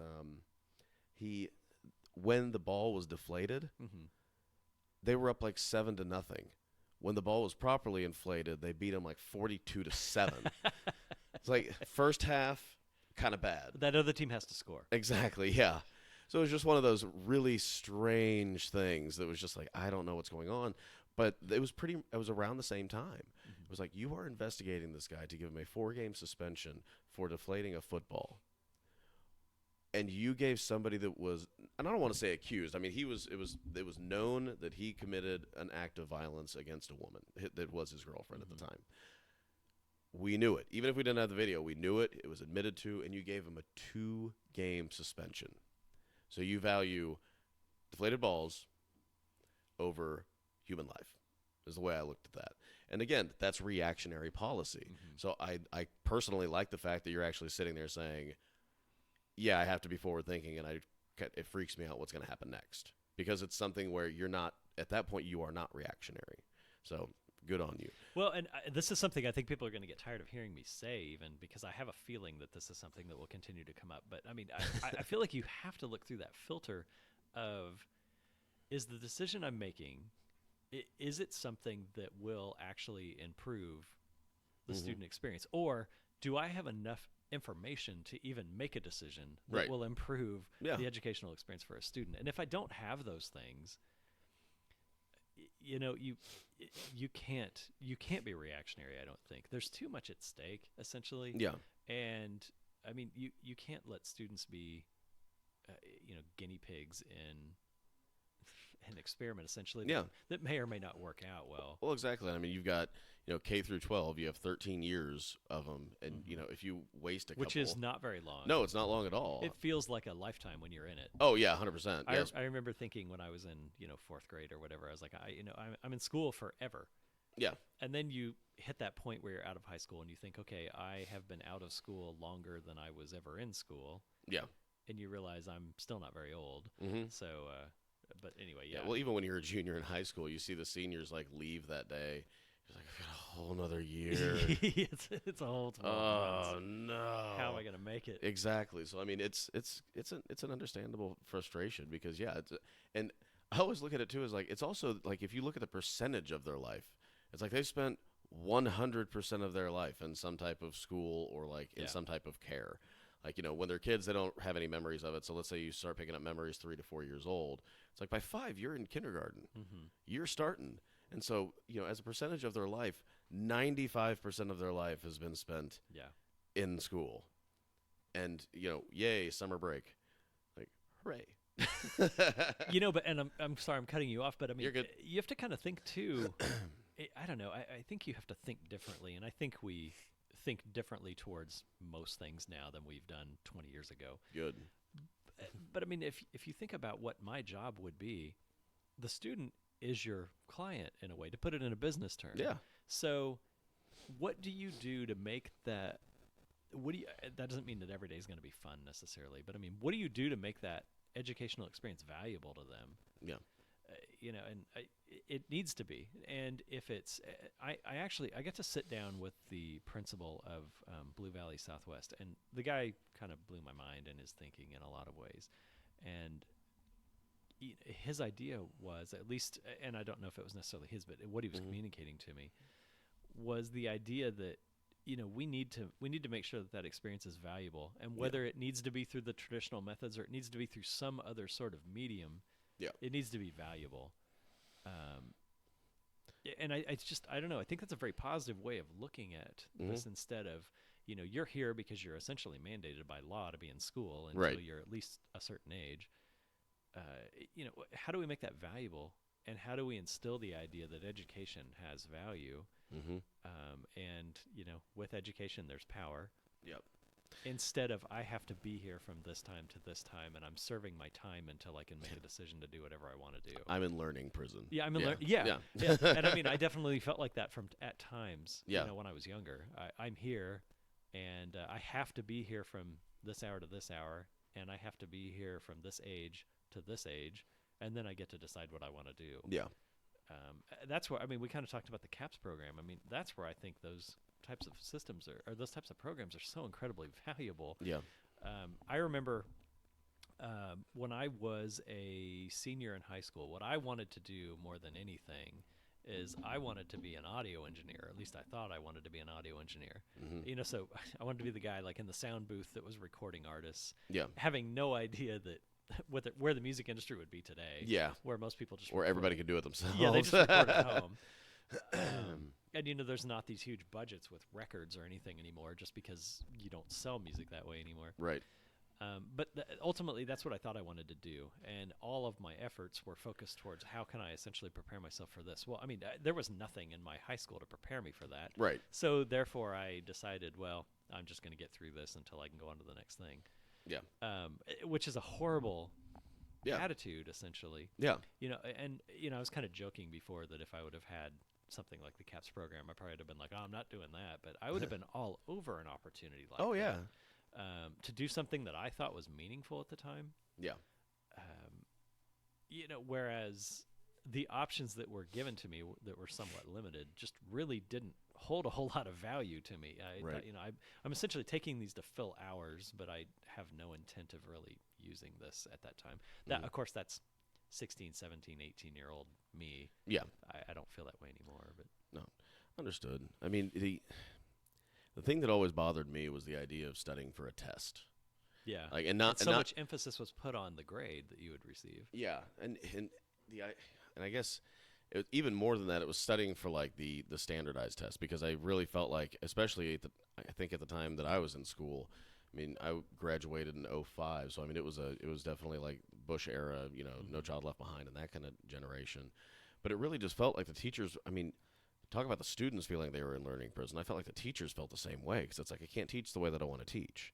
I'm teaching the way I'm supposed to so that we pass this test so that our school looks good. And you could tell like when it was a week or two ahead of time, it was just like it just drained them. Like, this isn't how I want to teach. This isn't what I got into it for. What are we doing here?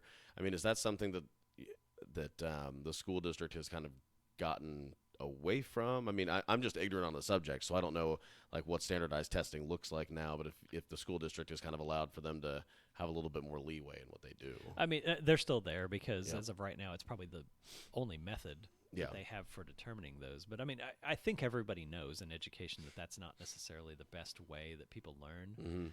So I mean, from my understanding and my opinion, at least, I think we're sort of looking for that next best thing. Yeah. I know we've talked about this before, but I think you're a fan of Malcolm Gladwell, as I am. Yep. Okay. Do you listen to his podcast at all? So I really like Malcolm Gladwell, and when I'm with Nikki, I can listen to it because we'll have interactions. But when it's just me listening to Malcolm Gladwell, you can't take it. I cannot take it. It has nothing to do with the subject matter because the subject matter is amazing. Yeah. But it's just his voice and the way that he talks and the random pauses that he sometimes has and the way that his voice just kind of goes back. Like it's like to me, it's like listening to a very light voice like from a pendulum. Like, and this is what it is. That's all I hear the whole time. I can see where you're coming from on that. Well, so anyway, he has a podcast called Revisionist History. Yeah, and it's very good. I wish they would pay me for promoting that because I think it's great. Oh my God, yeah. But it really is good. So there was one, and you may have heard it, that he actually just did a 2-part series on standardized testing. Oh no, I didn't hear it. And it was most specifically for the LSAT, the law entrance exam. Yep. So the LSAT is set up to where you receive on purpose not enough time to complete the sections that you are tested on. Oh. Because the thought is when you go into law school, you have to be able to think quickly and you have to be able to absorb information in a very short amount of time. But so they did the study on God, I'd get such a bad grade on that test. Well, I probably would as well, and because there are essentially 2 types of test takers, and he had terms for them, and I know one was I guess it was a tortoise and a hare. And you think of that old parable, the tortoise and the hare. I'm the former of those 2. Well, they say though that the tortoise, if you remember back to the story, the tortoise wins essentially. But the LSAT is made for hares. It's made for people that can do things really quickly. And so they did this. The whole point of the podcast was to go back and look and say, is this standardized test a good measure for what someone will do, not only in law school, but afterwards? And essentially the conclusion was it's not. Oh, good. It is a standardized test for a very specific group of individuals that can take a test quickly, but that doesn't necessarily translate into success later. Right. And they even interviewed the people that would clerk for like the Supreme Court justice. Yeah. And they would say, so if you were given a briefing and you were supposed to read it, would you read it really quickly? And they'd say, no, I would read it very slowly. I would read it much slower than I would read for pleasure, essentially, so that I can absorb it and I can think about the nuances, because the nuances matter. Yeah. Well, essentially, that test does not test for that. And so they actually went to the standardized testing board and they said, would you be willing to change this or would you be willing to test differently? Because this obviously doesn't test well for the end result. And essentially the answer was, well, no, because it's a standardized test. So you think about areas of tradition, and standardized testing can fit into that. Tradition usually changes very slowly. Yeah. My wife works in the medical profession. That profession has changed incredibly slowly. You think about residents essentially that are meant to work for hours and hours and hours on end. And really the only reason for that, and I'm sure Nikki has some stories on this too, being in law, but the only benefit to that at all is just because the older doctors had to do it, you have to do it as well. Yeah. And I think changes in standardized testing is exactly the same way. Yeah. Does that mean that that's how it always will be? My hope is not, because we've learned that people learn differently. Yeah. But I don't know what the future holds necessarily there. Yeah. That was a really long way for me to say I don't know what the future holds with them. Fair enough, yeah. But I definitely think it's something that is worth looking at. Yeah. Well, I mean, And one last thing, I'm sorry. Yeah, you're good. And I mean, I know that the idea behind solely judging teachers off of test scores is something that's currently being looked at as well. You know, that's good. because there's so much more that a teacher can be judged off of, and I think that's positive thinking, or Yeah. it's forward thinking, not positive thinking. Yeah, well, I can't imagine, like, and I know that they're, again, taking the average overall, but, you know, there are just going to be people, like, this is going to probably crack you up because of the industry that I started out in and the test that we all had to take, but I was not great with math. Yeah. I was really good at looking at patterns. I was really good with the 4 basic, you know, necessities of math: addition, subtraction, multiplication, division. So I could problem solve, and I was very good at that. But as soon as they started introducing sine, cosine, tangent, I could not wrap my brain around it. And so that was, but it was what we had to do in order to pass, you know, in order to get my degree, I had to take, was it algebra 1 to whatever it was. And then, God, I think I took statistics. I'm pretty sure they just gave me the grade to get me out of there. They're tired of messing with you. Just go on. Yeah. Well, like, you know, and my degree was so specific. I mean, my degree was personal financial planning. That was it. It wasn't in the business department. It was in the human environmental services school. Yeah. And I think before it had been like family and consumer economics, and they were like, we're never going to get people into this program with a name like that. Let's call it personal financial planning. And so it worked out that way. But it was one of those, like, I still look back at that and think, and I see this every single day, or not every single day, every single year around tax time. I see the same meme, and it always kills me because I believe that it's completely true. And it's like, I'm so happy what is it? Like it's a shape that, again, shows you how much I know. But it's like, I'm so glad I, you know, studied this particular shape or algorithm so much in school. It's really helped me during this algorithm time. And they're talking about tax time. Yeah. It's just like, really happy that I studied those things I really didn't need, but I don't know how to do tax, and I don't understand taxes at all. Yeah.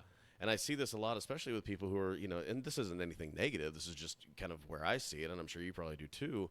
But people who have never been self-employed, or especially those who have never, even self-employed people who've never had employees, they don't understand that for, you know, some of the taxes that they're paying on their side, the employer is matching it on their side too.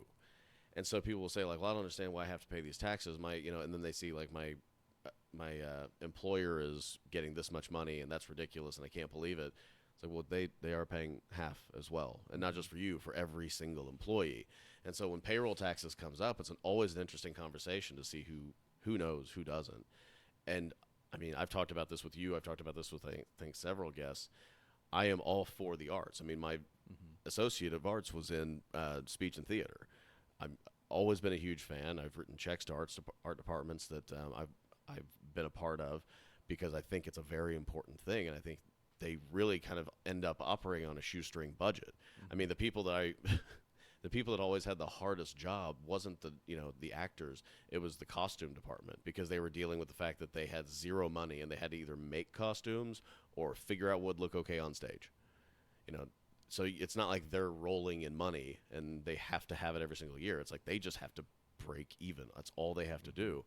But I still think that it all goes back to balance. You have to have an arts program. I think you should have some type of, you know, physical activity going, but it does seem like they just need to have a course that's like, here's how to make it. Like, here's what a 1040 is. And I mean, you see this all the time. Like, normally it's on Facebook as, like, you know, a football coach stopped practice so that he could take his team over and show them how to change a tire. It's like, Yeah. important things, because it's happened where you'll see somebody on the highway, they have no idea how to change it. So it's like, pull over, help them out. But again, it's like also that isn't all on the school to teach. Hit that again.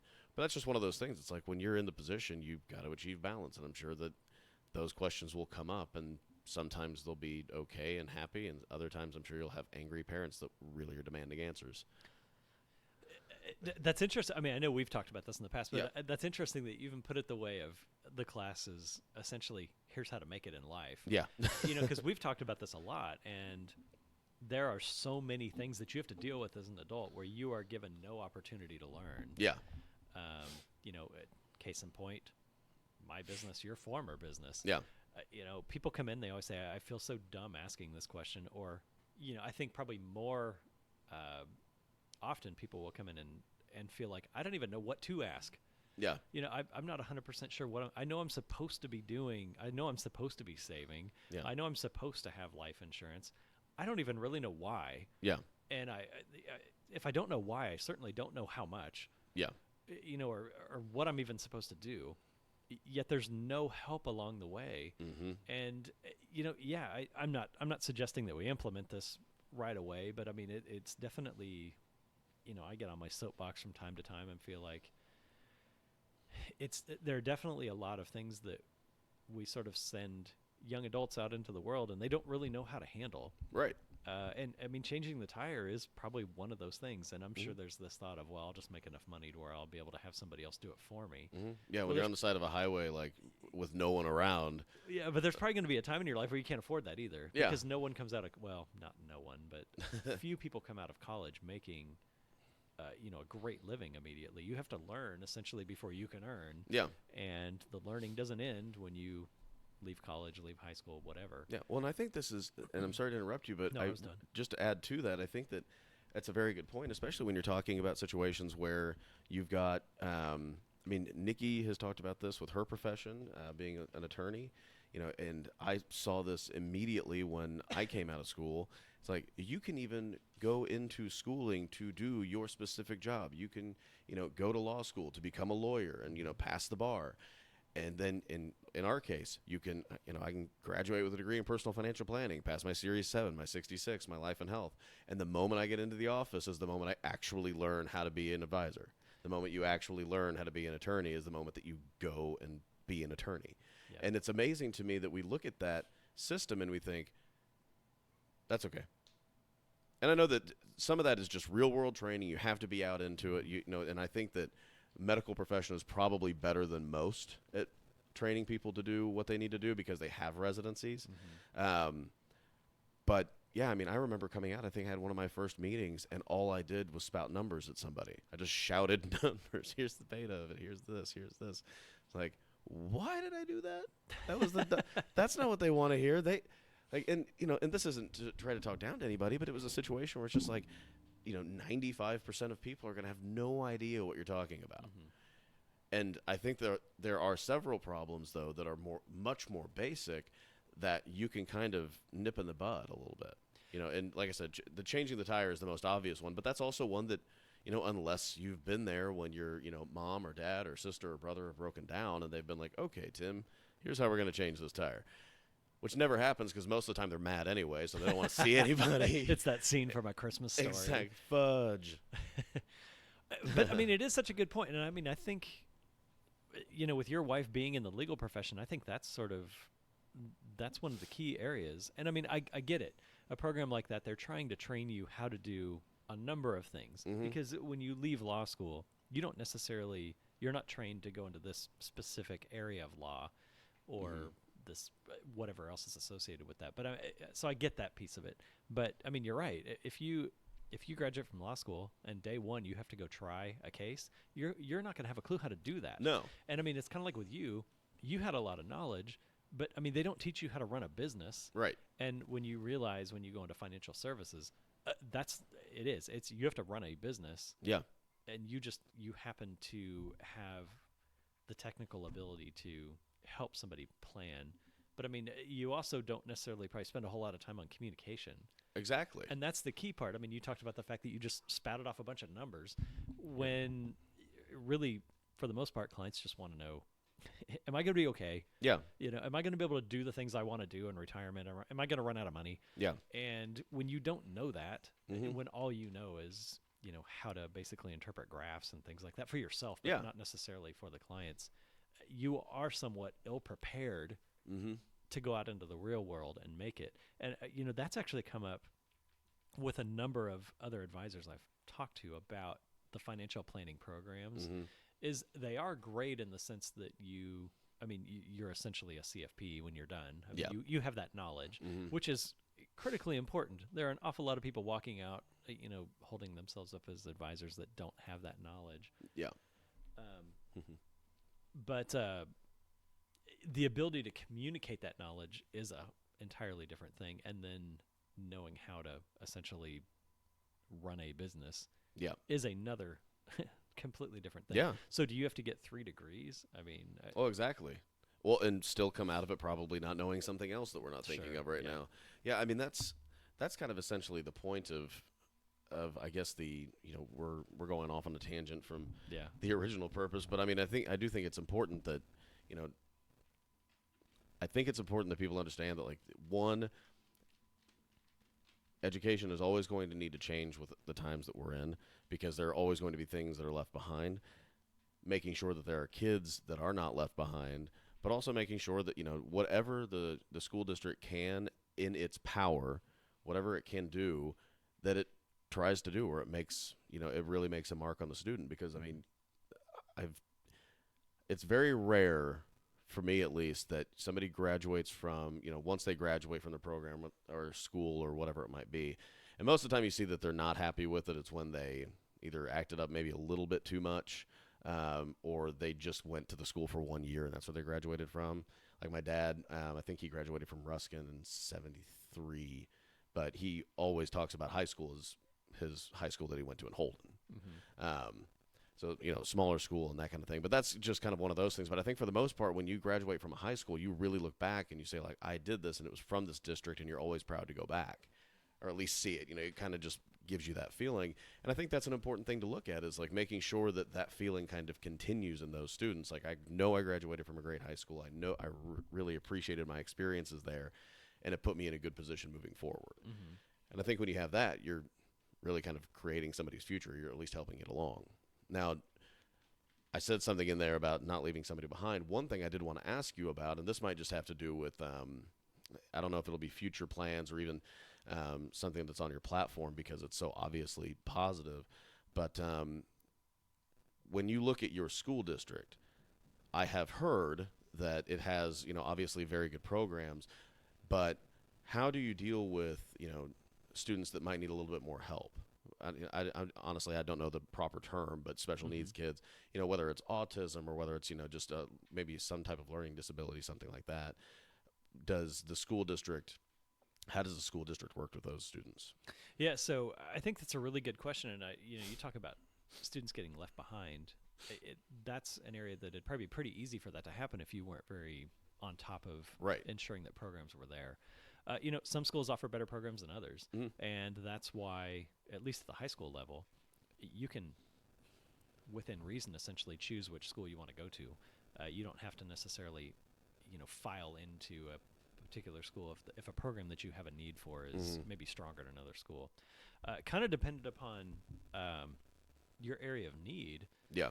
There really are some great programs out there to cover that. Now, I mean, they can always improve essentially, but there's a program called Access House, and that's for really high level need, but to make sure that you're still included in that educational experience. Yeah. And I mean, I think that's a really cool program that's a lot of districts don't have. Yeah.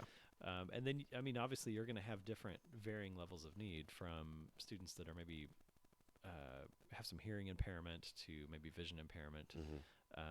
And each school essentially tries to govern that themselves. Yeah.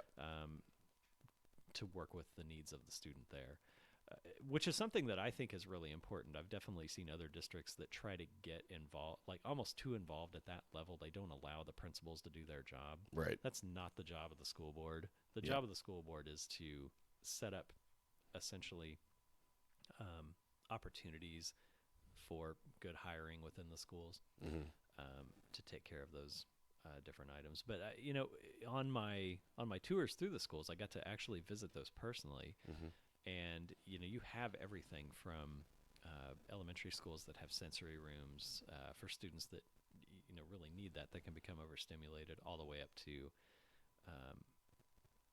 where you are just dealing with maybe somebody that has some hearing impairment to make sure that you're still getting the same information. I actually had a mom come up and talk to me about this at a meeting that I was at, and she said that her student was a middle schooler and had some hearing impairment. And her concern was that we stress so much for students that you're supposed to take your core classes, but you're supposed to take some things that are fun as well. Mm-hmm. And it's difficult when you do have something such as a hearing impairment, because education happens a little bit slower. You need to make sure that you hear all the information presented, Mm-hmm. which sometimes can lead to the thought that, okay, well, I don't have time essentially in the rest of the day to sign up for anything cool, Yeah. because I'm taking these extra classes to make sure that I keep up with everybody. I think an area where the district maybe can do a little bit better job is giving not only the teachers themselves, but the parents the information that just because your son or daughter has some sort of special need doesn't mean that they get to miss out on all the fun stuff that everybody else gets to do as well, like the Yeah. elective classes and things like that. Gotcha.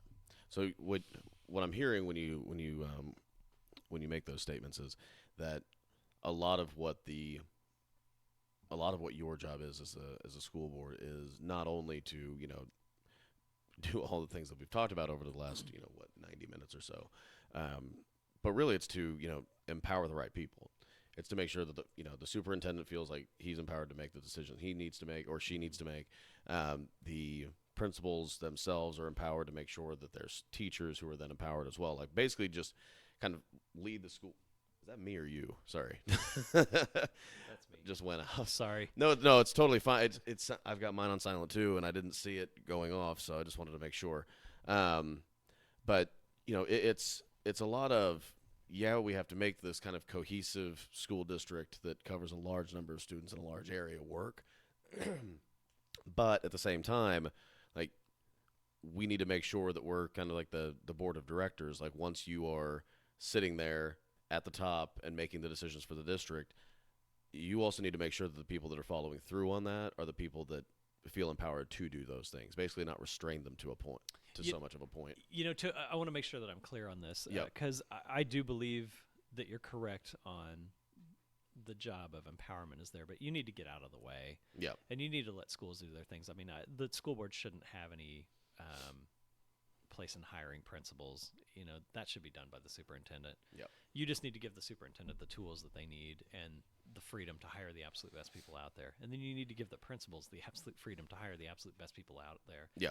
And put together programs within their school that make sense for their particular population. Yeah. I have definitely seen, not necessarily in our district, but I've seen other districts where the school board members have tried to get too involved in the day-to-day operations, and it doesn't end well. That's not Yeah. your place. Yeah. Your place is to write the appropriate policy that gives the schools the freedom to do the things that they need to do to be successful. Yeah. Well, in their background, I mean, is one to a person in education. Exactly. So that is a good segue to the question that I'm sure you've been asked before, and I'm sure about it because we've talked about that. But I get to phrase it in a more fun way. So just, who do you think you are? Why are you running for this? Do I think? Why I do am? you think Brian Watts should be on the school board of one of the largest school districts? And the more I say it, the more it freaks me out. I'm glad you're doing it because I know who you are and you're going to do a great job. It freaks me out to think like, I hope nobody ever says, you know what you should do? Because I'll be like, no, Nikki should do that. No, you want her, trust me. But I mean, and just to kind of give you an example of this, I mean, that was like the number one question on every single form that I filled out when I ran. And I was running for Why are you something. running? Yeah, why are you running? Yeah. And more along the lines of not just why are you running, but why you as a person, like because most politicians in that regard are seen as just egomaniacs, and you have to have a little bit of it because you have to feel in your heart like you can actually do something. But that was pretty much the first question: why are you running? Why you? Like, so what is it about Brian Watts where you thought like, obviously people have been asking you for quite some time. Yeah. So it to just have people asking, I think it reflects a lot on who you are as a person or who you are as a candidate. But as far as when you made the decision, I'm going to go file without question, what was it about you that you thought like, no, I'm the right person for this? And it's interesting, isn't it? Because I'm sure you went through this as well, Mhm. where you would say, well, why are you asking me why I'm running? Because I know. Why don't you? Exactly. Do you not know who I am? Because I would be, because I would be really good for the job. Yeah. And the question that I think I get more often than why are you running is, Well, it's usually followed up with, okay, now I know why you're running. What's next? Yeah. Meaning, what is this a stepping stone to do? Mhm. You know, what do you want? What's next in your political career? I think the school board is the perfect fit for me because it's nonpartisan. Yeah. Um, you know, I I make decisions based off of what I know is going to be best for the outcome, Mm-hmm. for the students, and I put a lot of thought into that. It is not to toe a line of what one particular group thinks versus the other. So I think the reason why I wouldn't be good at partisan politics necessarily, at least at this point in my life, is because I do a really good job of ticking off both parties. Because I wouldn't be enough of one thing for Mm-hmm. or for the other. But I mean, really in a nutshell, what it comes down to it is, I think something that makes me a good fit for this particular position is the things that we've talked about in the past. I wouldn't let party get in the way. Yeah. I am going to make a decision based off of the information that I have that makes the most sense. Yeah. For our students. I feel like I'm very, very good at not getting tied up into what the popular answer is necessarily. Mhm. I don't want to give the impression that I'm somebody that's hard to work with. Right. I actually feel like the opposite. I feel like I can see both sides of an argument most of the time. Yeah. And lastly, I value what other people think, even if it's not necessarily the same thing that I think. I Mhm. feel like if you can come to me with the same information and you just happen to come to a different conclusion, that does not make your conclusion any less valuable than mine. Doesn't mean I'm not going to fight for mine. Right. But you have to understand the other side to actually come to a conclusion yourself. Mhm. And I feel like I do a very good job of embodying all that and making sound decisions. I guess I said that was lastly. This is really lastly. I've been in a number of positions in the past where I had to lead, and that's not to be confused with leadership. Yeah. Leadership is someone that is in charge. Mhm. Someone that leads is a person that will bring you to where you wouldn't get on your own. Yeah. And I feel like I have the ability to do that while encompassing everything else I just talked about. Gotcha. So I don't know. That's my little commercial for myself, I guess. But, and those are really, pretty 40,000-foot view Mm-hmm. Of course. descriptions. But I mean, I feel like that. I mean, we can get into the minutia, but I don't know that that's what you're asking. I mean, I really do feel like I approach problems from a very high perspective. Yeah. And if we do this, what are all the things that essentially could domino effect down the line? Right. And are those positive or are those negative? Yeah. Well, I think that, at least for me, when you get into specifics, when you get into those very, the questions that are getting down really into the small details of things, I think that's when it becomes really kind of, I don't want to say it doesn't work, because obviously people are going to know where you want to stand on issues, but on a forum like this, my goal was, I want to, get somebody on, I want to get you on here because you're running for elected office, which I think is just good in general. Like, I think people should try to do that as often as they possibly can. Not because you're trying to you're looking at it like, I'm going to win, I'm going to do this, but you can at least understand the process. It's a very character building experience. Yeah, and you have to, I mean, the thing I found was, and I actually thought this was probably the biggest positive for me, was I kind of got to get some stuff off my chest about how I felt about things. And it wasn't like I was trying to get it off my chest to make people feel bad, because I think that's how it's kind of interpreted now, because we're in a very, what's the word for it? Polarizing. Thank you. We're in a very polarizing environment. But to me, it was very nice to be able to say, like, rather than just spouting something off at a dinner party and trying to, get into a debate with somebody about a subject that I wasn't really passionate about, I'm actually going to go out, I'm going to do the research I should have done, 5-10 years ago, and really make sure that when I put down, this is how I feel, that's how I feel. I don't have to lie about it. I don't have to, make it sound good. I was running for a third party, so I didn't have to, toe the line for anybody. They were just happy I ran, honestly. But, and I mean, we had a primary for ours, too, and that was pretty cool, I think, for the Libertarian Party, because they could say, which I believe you won. I did win. I did win that. I have no idea how I won that. But no, that was actually a cool experience. My dad, I think, was cheering, and then when I lost the general election to the guy who just freaking dominated everybody, Yeah. it was just like, I'm gonna go to bed. But There was a lot of money there. oh yeah, yeah, and not on my side. But no, I mean honestly, it was a fun experience. But that was the thing that I really found was a positive, and I hope you are finding this too. Is that when people come up and they ask you questions, yeah, if you want to get into the specifics, the things that are completely detail oriented, really, if you say something like, I'm trying to think of something that's not completely polarizing or that I've brought up too much in the past. You're like, are you in favor of prohibition or not? Like a lot of times, Prohibition. yeah. Well, When did you run? no, I know. That's why I ran in 1920. Like I said, I'm not trying to like bring up anything that would get somebody like, this is bullshit. Yeah. But it's just the idea, like, somebody who was, for prohibition. It's like you could have somebody that was like, yeah, I'm for it, but I understand the other side. Like, I'm for doing that because I see, people are dying early. They're doing this. They're doing this. They're doing this. They're doing this. And you go through those sides, and somebody could say, but you're taking away personal freedom. And you're like, yeah, I agree. So I don't want to like ask you, hey, do you really want to do this? Because one, it's a school, so the better off, like, do you want to help the kids? I do want to help the kids. Yeah. Like, you don't have anybody on the other side of that. I'm not educated enough on Blue Valley's policies to really know exactly what's going on. So I would be a very naive person asking a question that I didn't know much about.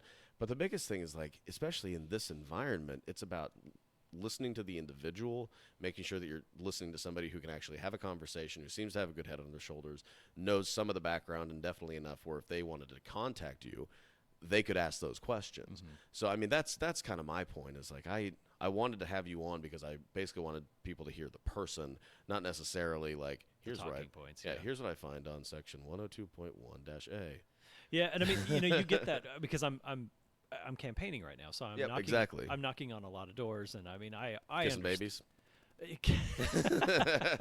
I understand that I have a very limited amount of time because I'm probably interrupting you if I'm knocking on your door. You've either got a fork in your hand or something. You know, probably more likely to not vote on you. Well, vote for yeah, you. and I mean, I get it. But I mean, I will tell you very briefly. Essentially a couple things that I stand for, and if you want to ask more, that's great. I mean, obviously, that's some of the fantastic things about this is it's a more longer form. Yeah, and you get a little bit more. I mean, granted, there's not a whole lot of information out there about the candidates that are running for the school board in the primary election. Mm-hmm. You would probably the only thing you're going to find is probably on Facebook page and things like that. There's just not a ton of knowledge, or there's not a ton of information out there about it. I mean, it's not a major election that takes the whole country. So that's why I think these types of formats are so great, because you do get a little bit more of my personality and what you're sorry about that, but no, you get a little bit more of what you're going to be dealing with. You get to kind of know a bit more about who I am, more so than just I feel this and I feel this, and my talking points, and I have to have all my questions ahead of time so that I'm not going to answer anything that's going to make me look bad. Exactly. That's why I appreciate the opportunity to come on and just spend the time. Yeah. I'm glad you're not running against like 23 or 24 other people like I just saw in the Democrat debates. Yeah. That was interesting. What are there? Other 18, I think, something like that. Well, I don't know where they were now, but I know that they were actually over the allotted like spaces. So they had 10 individuals per night. It was 2 nights, and I think they had like 23 or 24 candidates. Yeah. So 3 didn't qualify for a 20-person panel, which is terrifying. But I mean, you think about that too, though. I mean, obviously, you talked about being a polarized nation. I mean, we really are right now, because essentially the leadership in Washington, most people either love or absolutely hate. There's really not anybody in the middle. It seems like right now it's like, things are fine. I don't really care one way or the other. I have the exact opposite, issue essentially that I'm running against. Mm-hmm. There's not like this huge disparity. I think most people are like, I moved to Blue Valley for the schools, and they are living up to that. Yeah. To the hype essentially, and I'm sending my kids there, and things are not always going to go well, and there's a teacher here and there that I don't like, or there's going to be kids that my kid goes to school with that maybe they don't get along. Right. But as a whole, the district is run well. Yeah. So ultimately, my biggest challenge, like I said at the very beginning, is getting people inspired. Just people need to go out and actually vote. Yeah. And it's more difficult, I think, in a nonpartisan race, because typically, what do you do if you don't necessarily know a whole lot about the candidate as you vote for party? I just realized how terrifying that is. You're not going to get that on my ballot. Yeah. My ballot has 4 people, and their names are listed, and that's it. Yeah. there's nothing else there for you. You have to go in somewhat informed, Yeah. and hopefully you're not basing it off of just, well, I happened to see this sign as I was walking in, you Yeah. know, and so I guess that sounds good enough. Mm-hmm. Because there really are there are some differences in philosophy Yeah. between the four of us that are running. There are some similarities. There's another individual on the ballot that we think pretty similar, and then there are two individuals on the ballot that we don't think. Probably the fact that our kids go to the school Mm-hmm. is the end of our the things that are the same. Yeah. Couldn't think of the word. Are they more? What's the biggest difference? And you don't. Don't name them, but Okay, yeah. yeah. You know, really, the biggest difference is probably the biggest difference amongst everything is I'm the youngest person running. And Yeah. I don't consider myself young. Yeah. So I mean, you know, there's that argument out there as to whether or not someone on the ballot is more experienced than I am. Yeah. And I don't think that's necessarily the case. I think I have a very diverse background, Mm-hmm. and you know, I've been involved since I was allowed to be. Yeah. Well, and if it means anything to you, I don't consider you young either. Yeah, thanks. We can go back to the conversation about how your much older brother is still younger than I am. Yeah, no, I mean, and I Or that you're still older than he is. I mean, I consider myself very young at heart, but I mean, I definitely don't consider myself inexperienced. Right. And there's a difference of opinion on, you know, the things that we should pay for and how we should pay for it. Mm-hmm. And it's kind of interesting because, Oh, so it is very similar too. well, it would be, but you know, there's a traditional mindset of,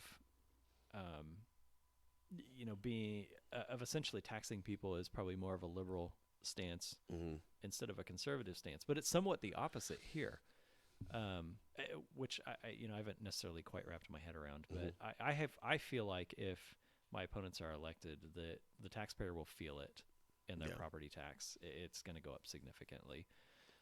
We have a significant budget, and that doesn't mean that we won't have needs from time to time that we'll have to raise money for. Yeah. But you can raise money in a way to where you are getting the things accomplished that you need to get accomplished. And we just need to plan Yeah. for, you know, we will do this many projects in this years, and we'll do this many projects in this years, Yep. in the coming years, and make sure that we can pay for it. Yeah. So anyway, I mean, that's probably Yep. the biggest difference is that, and this is just pretty much through hearsay that I've heard people say, well, I'm more experienced than him because I'm older than him. Well, that yeah. doesn't really add up to anything, obviously. Right. And then, you know, there's just the spending issue. Yeah. Which you will not like if you live in the district. Yeah. No. I mean, and you are never in a power position when you say that you're going to raise taxes. Like, you might win, but it's a very difficult thing to be able to say, especially, I mean, you know, the area that you're at, that you live, and, you know, where your kids go to school, your school district, your property. I mean, Overland Park is not necessarily known as the cheapest place to live in the world. It's not. And I do want students to have the absolute best that they can have. Right. But we just need to be smart about how we obtain it. Right, exactly. And, you know, like, I mean, goes back to what we were talking about in the very beginning. It's like, you don't need to, you know, knock down a perfectly good building that the teachers and principal don't want to be knocked down Yeah. to build a brand new one because you can put it on your rap sheet. That increase, you know, if that's the case, then that's going to increase taxes, as you said. And that's, I mean, school district is always, without question, and I believe without fail in this country, it's always the most, like, it's the largest percentage of a property tax bill. I mean, ours It is is. significantly It is. higher than anything else. So when you think about that, and you think about the fact that, you know, your district does tend to have higher priced properties than most other places in the city outside of, it's still the Kansas side, but Yeah. but I mean, outside of that, you're already sitting there in a we'll just say financially difficult place to live when you look at Kansas City overall. Yeah. That being said, I completely understand that, you know, kids want the education, the parents want the best education for their kids, and I'm sure the kids want the best education for themselves in the long term as well. But that's got to be an interesting argument, and this isn't me trying to pit anybody against another person, but that has to be a very interesting argument for, it seems like, the rising trend of individuals who are married or partnered that are choosing not to have children. It has to be an interesting argument for somebody who is a little bit older and doesn't, their kids are already through now, or they didn't have kids just in general to continue to raise property taxes in an area that's already pretty high. So that's got to be an interesting talking point for them to say no, but it's worth it. And it's like, yes, it's worth it for the children, but I mean, probably nobody wants to hear it or say it, but you have to balance it out. And it kind of sounds like you're taking a balanced approach. Like, we're good. Let's refurbish if we need to. Let's fix the things that are broken and build when we have to. But let's actually kind of pull this together and make a good financially sound decision so that most of the money, and the biggest thing is so that most of the money then goes to the children's education, not necessarily to them having a prettier working environment. And the thing is if you do tour the schools, you'll find that for the most part, we have fantastic facilities. Yeah. The schools do not look old and decrepit, and I mean there are some that need some upgrading. That's Yeah. always going to happen, but you just need to be smart about how you're doing it. Yeah. And I don't want to sound like somebody that's really tight with money either, because if money needs to be spent, money needs to be spent. Right. The district historically has done a very good job financially with maintaining reserves for when it's needed. Yeah. We're not going to be caught, with a need where we can't necessarily pay for it. Probably, that's a good place to be in. Reserves are there for a reason. I sit on our HOA board as well, and we have reserves running the whole place, man. We have reserves for a reason, and this is a much smaller scale, obviously. But say we have a pool pump go out that has to shut the whole entire pool down. There's just this trickle effect that goes out. Pool's down. It's in the middle of summer. Makes for mad residents. Makes for home values to depreciate. If somebody's in the area looking to purchase a home and the pool doesn't work, I'm not going to buy here. There's this huge trickle effect. So reserves, have to be there essentially. Yeah. And it's no different essentially running a school district. Right. But anyway, budget. Yep. I'm sure school budget is not necessarily something that's gonna. I can hear like radios turning off right now. But it's important. It's something you need to be mindful of. Yeah, absolutely. I just want to make sure. Oh, I know what I was going to say. It's really interesting because if you look at the data on the demographics of the age of the voter, essentially in an election like this, it has to be the person that is concerned about their property tax, because it's traditionally people that don't have kids in the school anymore. Yeah. It's retirees that tend to vote. Yep. I think that's really interesting that the people you can actually get to leave their home to go to a polling place and vote are the people that are probably affected by the outcome the least. Yeah. Yeah, in Raymore, it was always basically impossible to do anything to increase the tax for the school district. And not because it's a tax necessarily, because actually a lot of people were getting behind it. And we had several that failed. And the reason they failed every single time was people didn't show up to those elections. But the ones who did, as you just said, were we have probably won't name them, but there's a it's actually a very neat place, but it's a kind of a retirement facility. It has a nursing home within the complex, but it was basically just a city within a city of people who were 55 and older.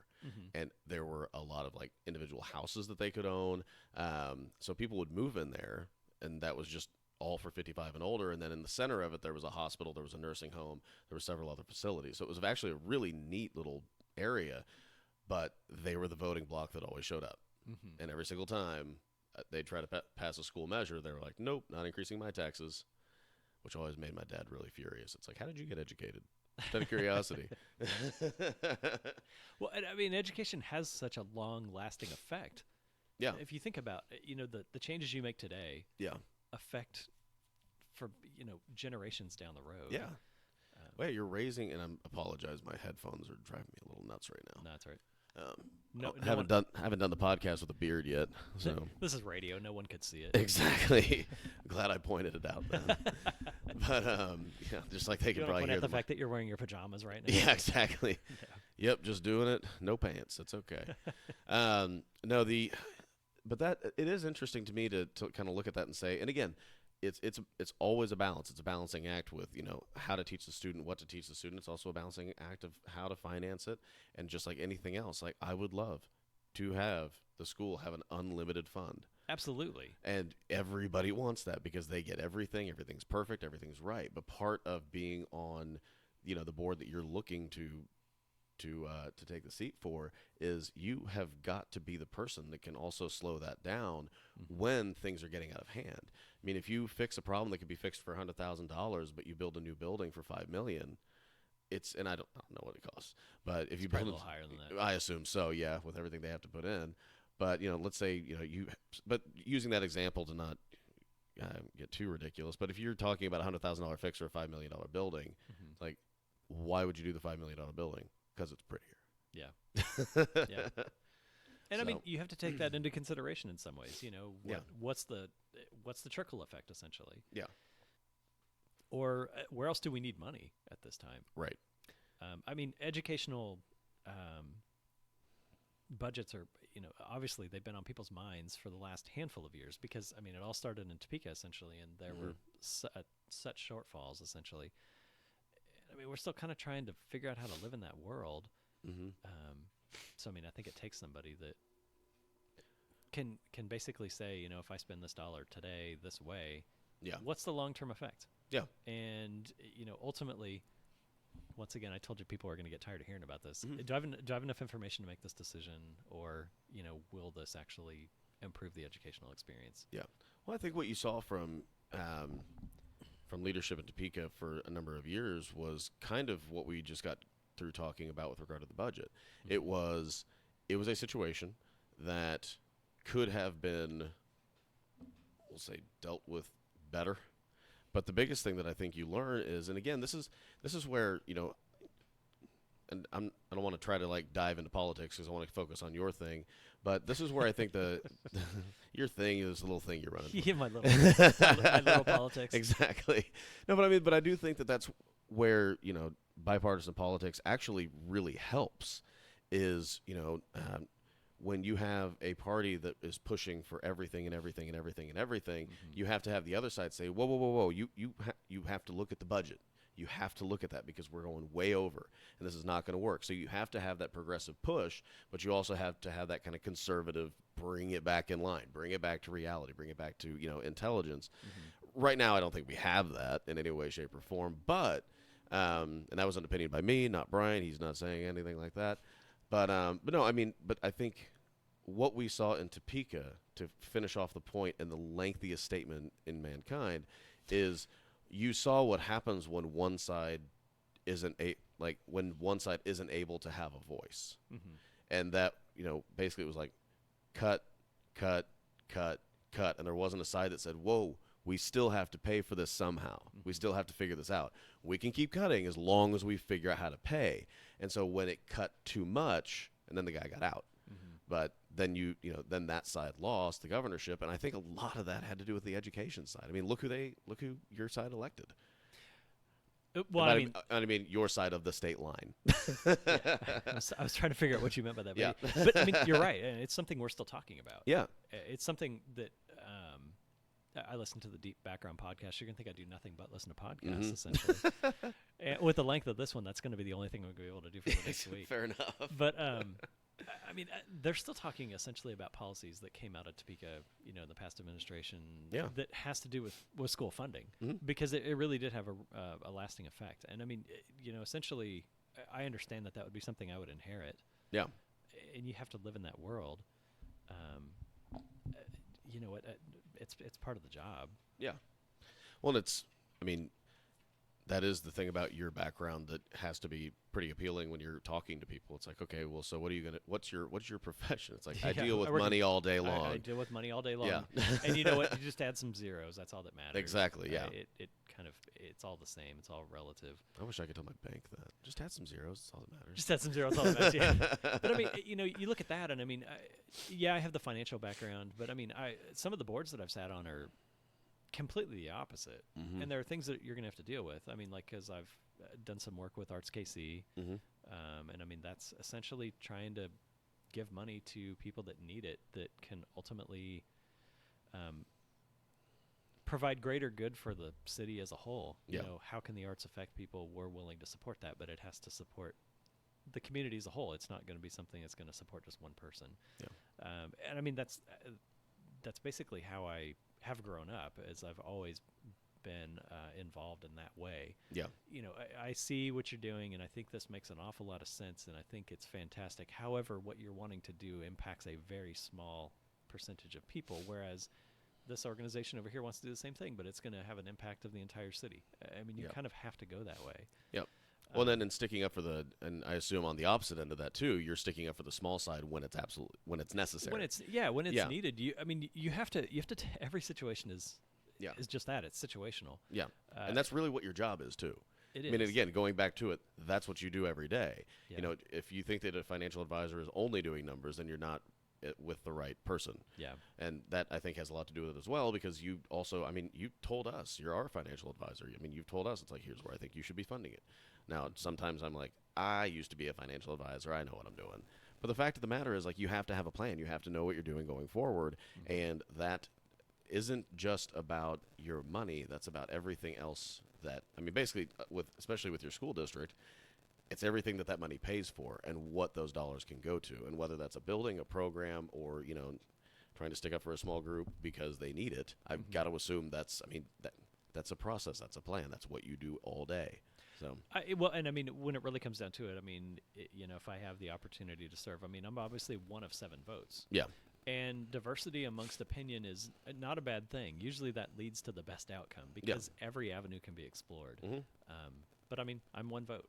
Yeah. And this election's kind of interesting because, you know, I talked about the fact that I'm in District 3, which is the southernmost portion of the district. And actually, you can go on to the Kansas City School Board website, and you can actually look to see what district you're in. Yeah. But that only matters during this primary election. yeah, Because the people that are in my district are the only ones that can vote for myself in this election. Once we go to the general election, it's essentially everyone's at large. yeah. So the entire district votes for everyone that's running. Gotcha. And that's the mantra of the board. You technically hold the seat, but you represent the district as a whole. Yeah. Your constituency is the district. My constituency not, is the district. And Yeah. I think that's important in the sense that it's the same for everyone else on the board. Now, we do have an at-large member, Yeah. but his job is really not any different except for if it were to come to a primary election, which he does not have. Yeah. You know, our job is to represent the entire board, and you're going to get everybody's voice representing everyone, Yeah. essentially. But yeah, at the end of the day, I'm one of 7 votes. Yeah. And I need to find out a way to work with people that are going to have differing opinions than mine for the betterment of the district. Yeah. Well, and hopefully don't do it the way that it's being done in other areas too. Don't yell and Yeah. scream at people. Nah. Well, Yeah, I mean- you know, I've done that so much during this podcast, you can tell that that's part of my I personality. know, just angry about everything. You know, I'm probably just over here thinking the whole time, you know, and Yeah. that's how it comes out, you know. But you've known me for what, 10 years? Too long. Something too long. 12 years, something. Yeah, no, like I think it's been 10. I mean, yeah, you've heard 10. me raise my voice probably never. I feel like there was one time you got mad, and I was can't probably remember just to you. why. Yeah, more than likely. Now it just doesn't happen because that's not how you solve any issue. Yeah. You know, When you're setting an example for, I mean, whether they're really paying attention to you guys or not, which would be amazing if every student knew exactly what every board member was thinking on every issue.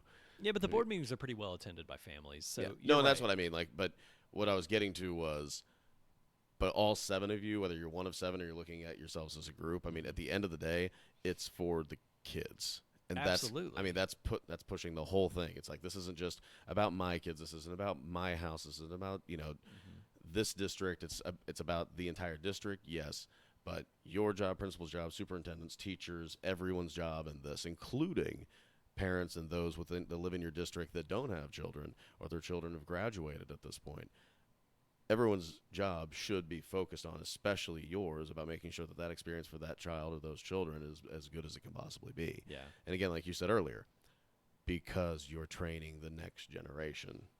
So, Well, and it truly is that service above self yeah, mentality. It has to be. yeah, You know, you can't come in with your own special interest and no, you know, you have to do what's best for the population of students as a whole. yeah, And I mean, this is kind of hard because obviously the parents are the ones that are voting, and I want to get elected. Yeah. But I mean, it's about the students. It's not even necessarily about the squeaky wheel parent necessarily. I mean, it's about what's best for the kids. Awesome. So if people want to look you up, find out more information, see what you look like, is it hotornot.com? Is that where you're focusing? It's definitely on the not part.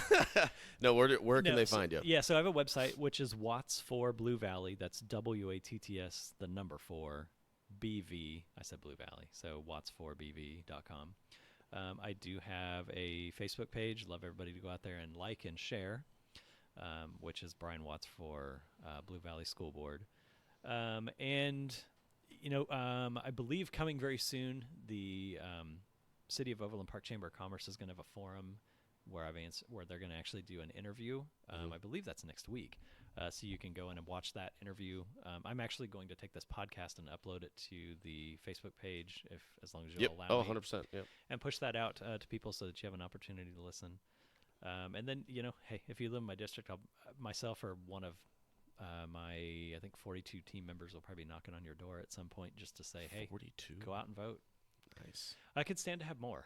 Yeah, but, I'm sure. It's a big district, and I'm doing the best that I can. But I'm sure that my opponents are out there trying to do the best they can as well. So. Of course. And primary election, August 8th. August 6th. August 6th, yeah.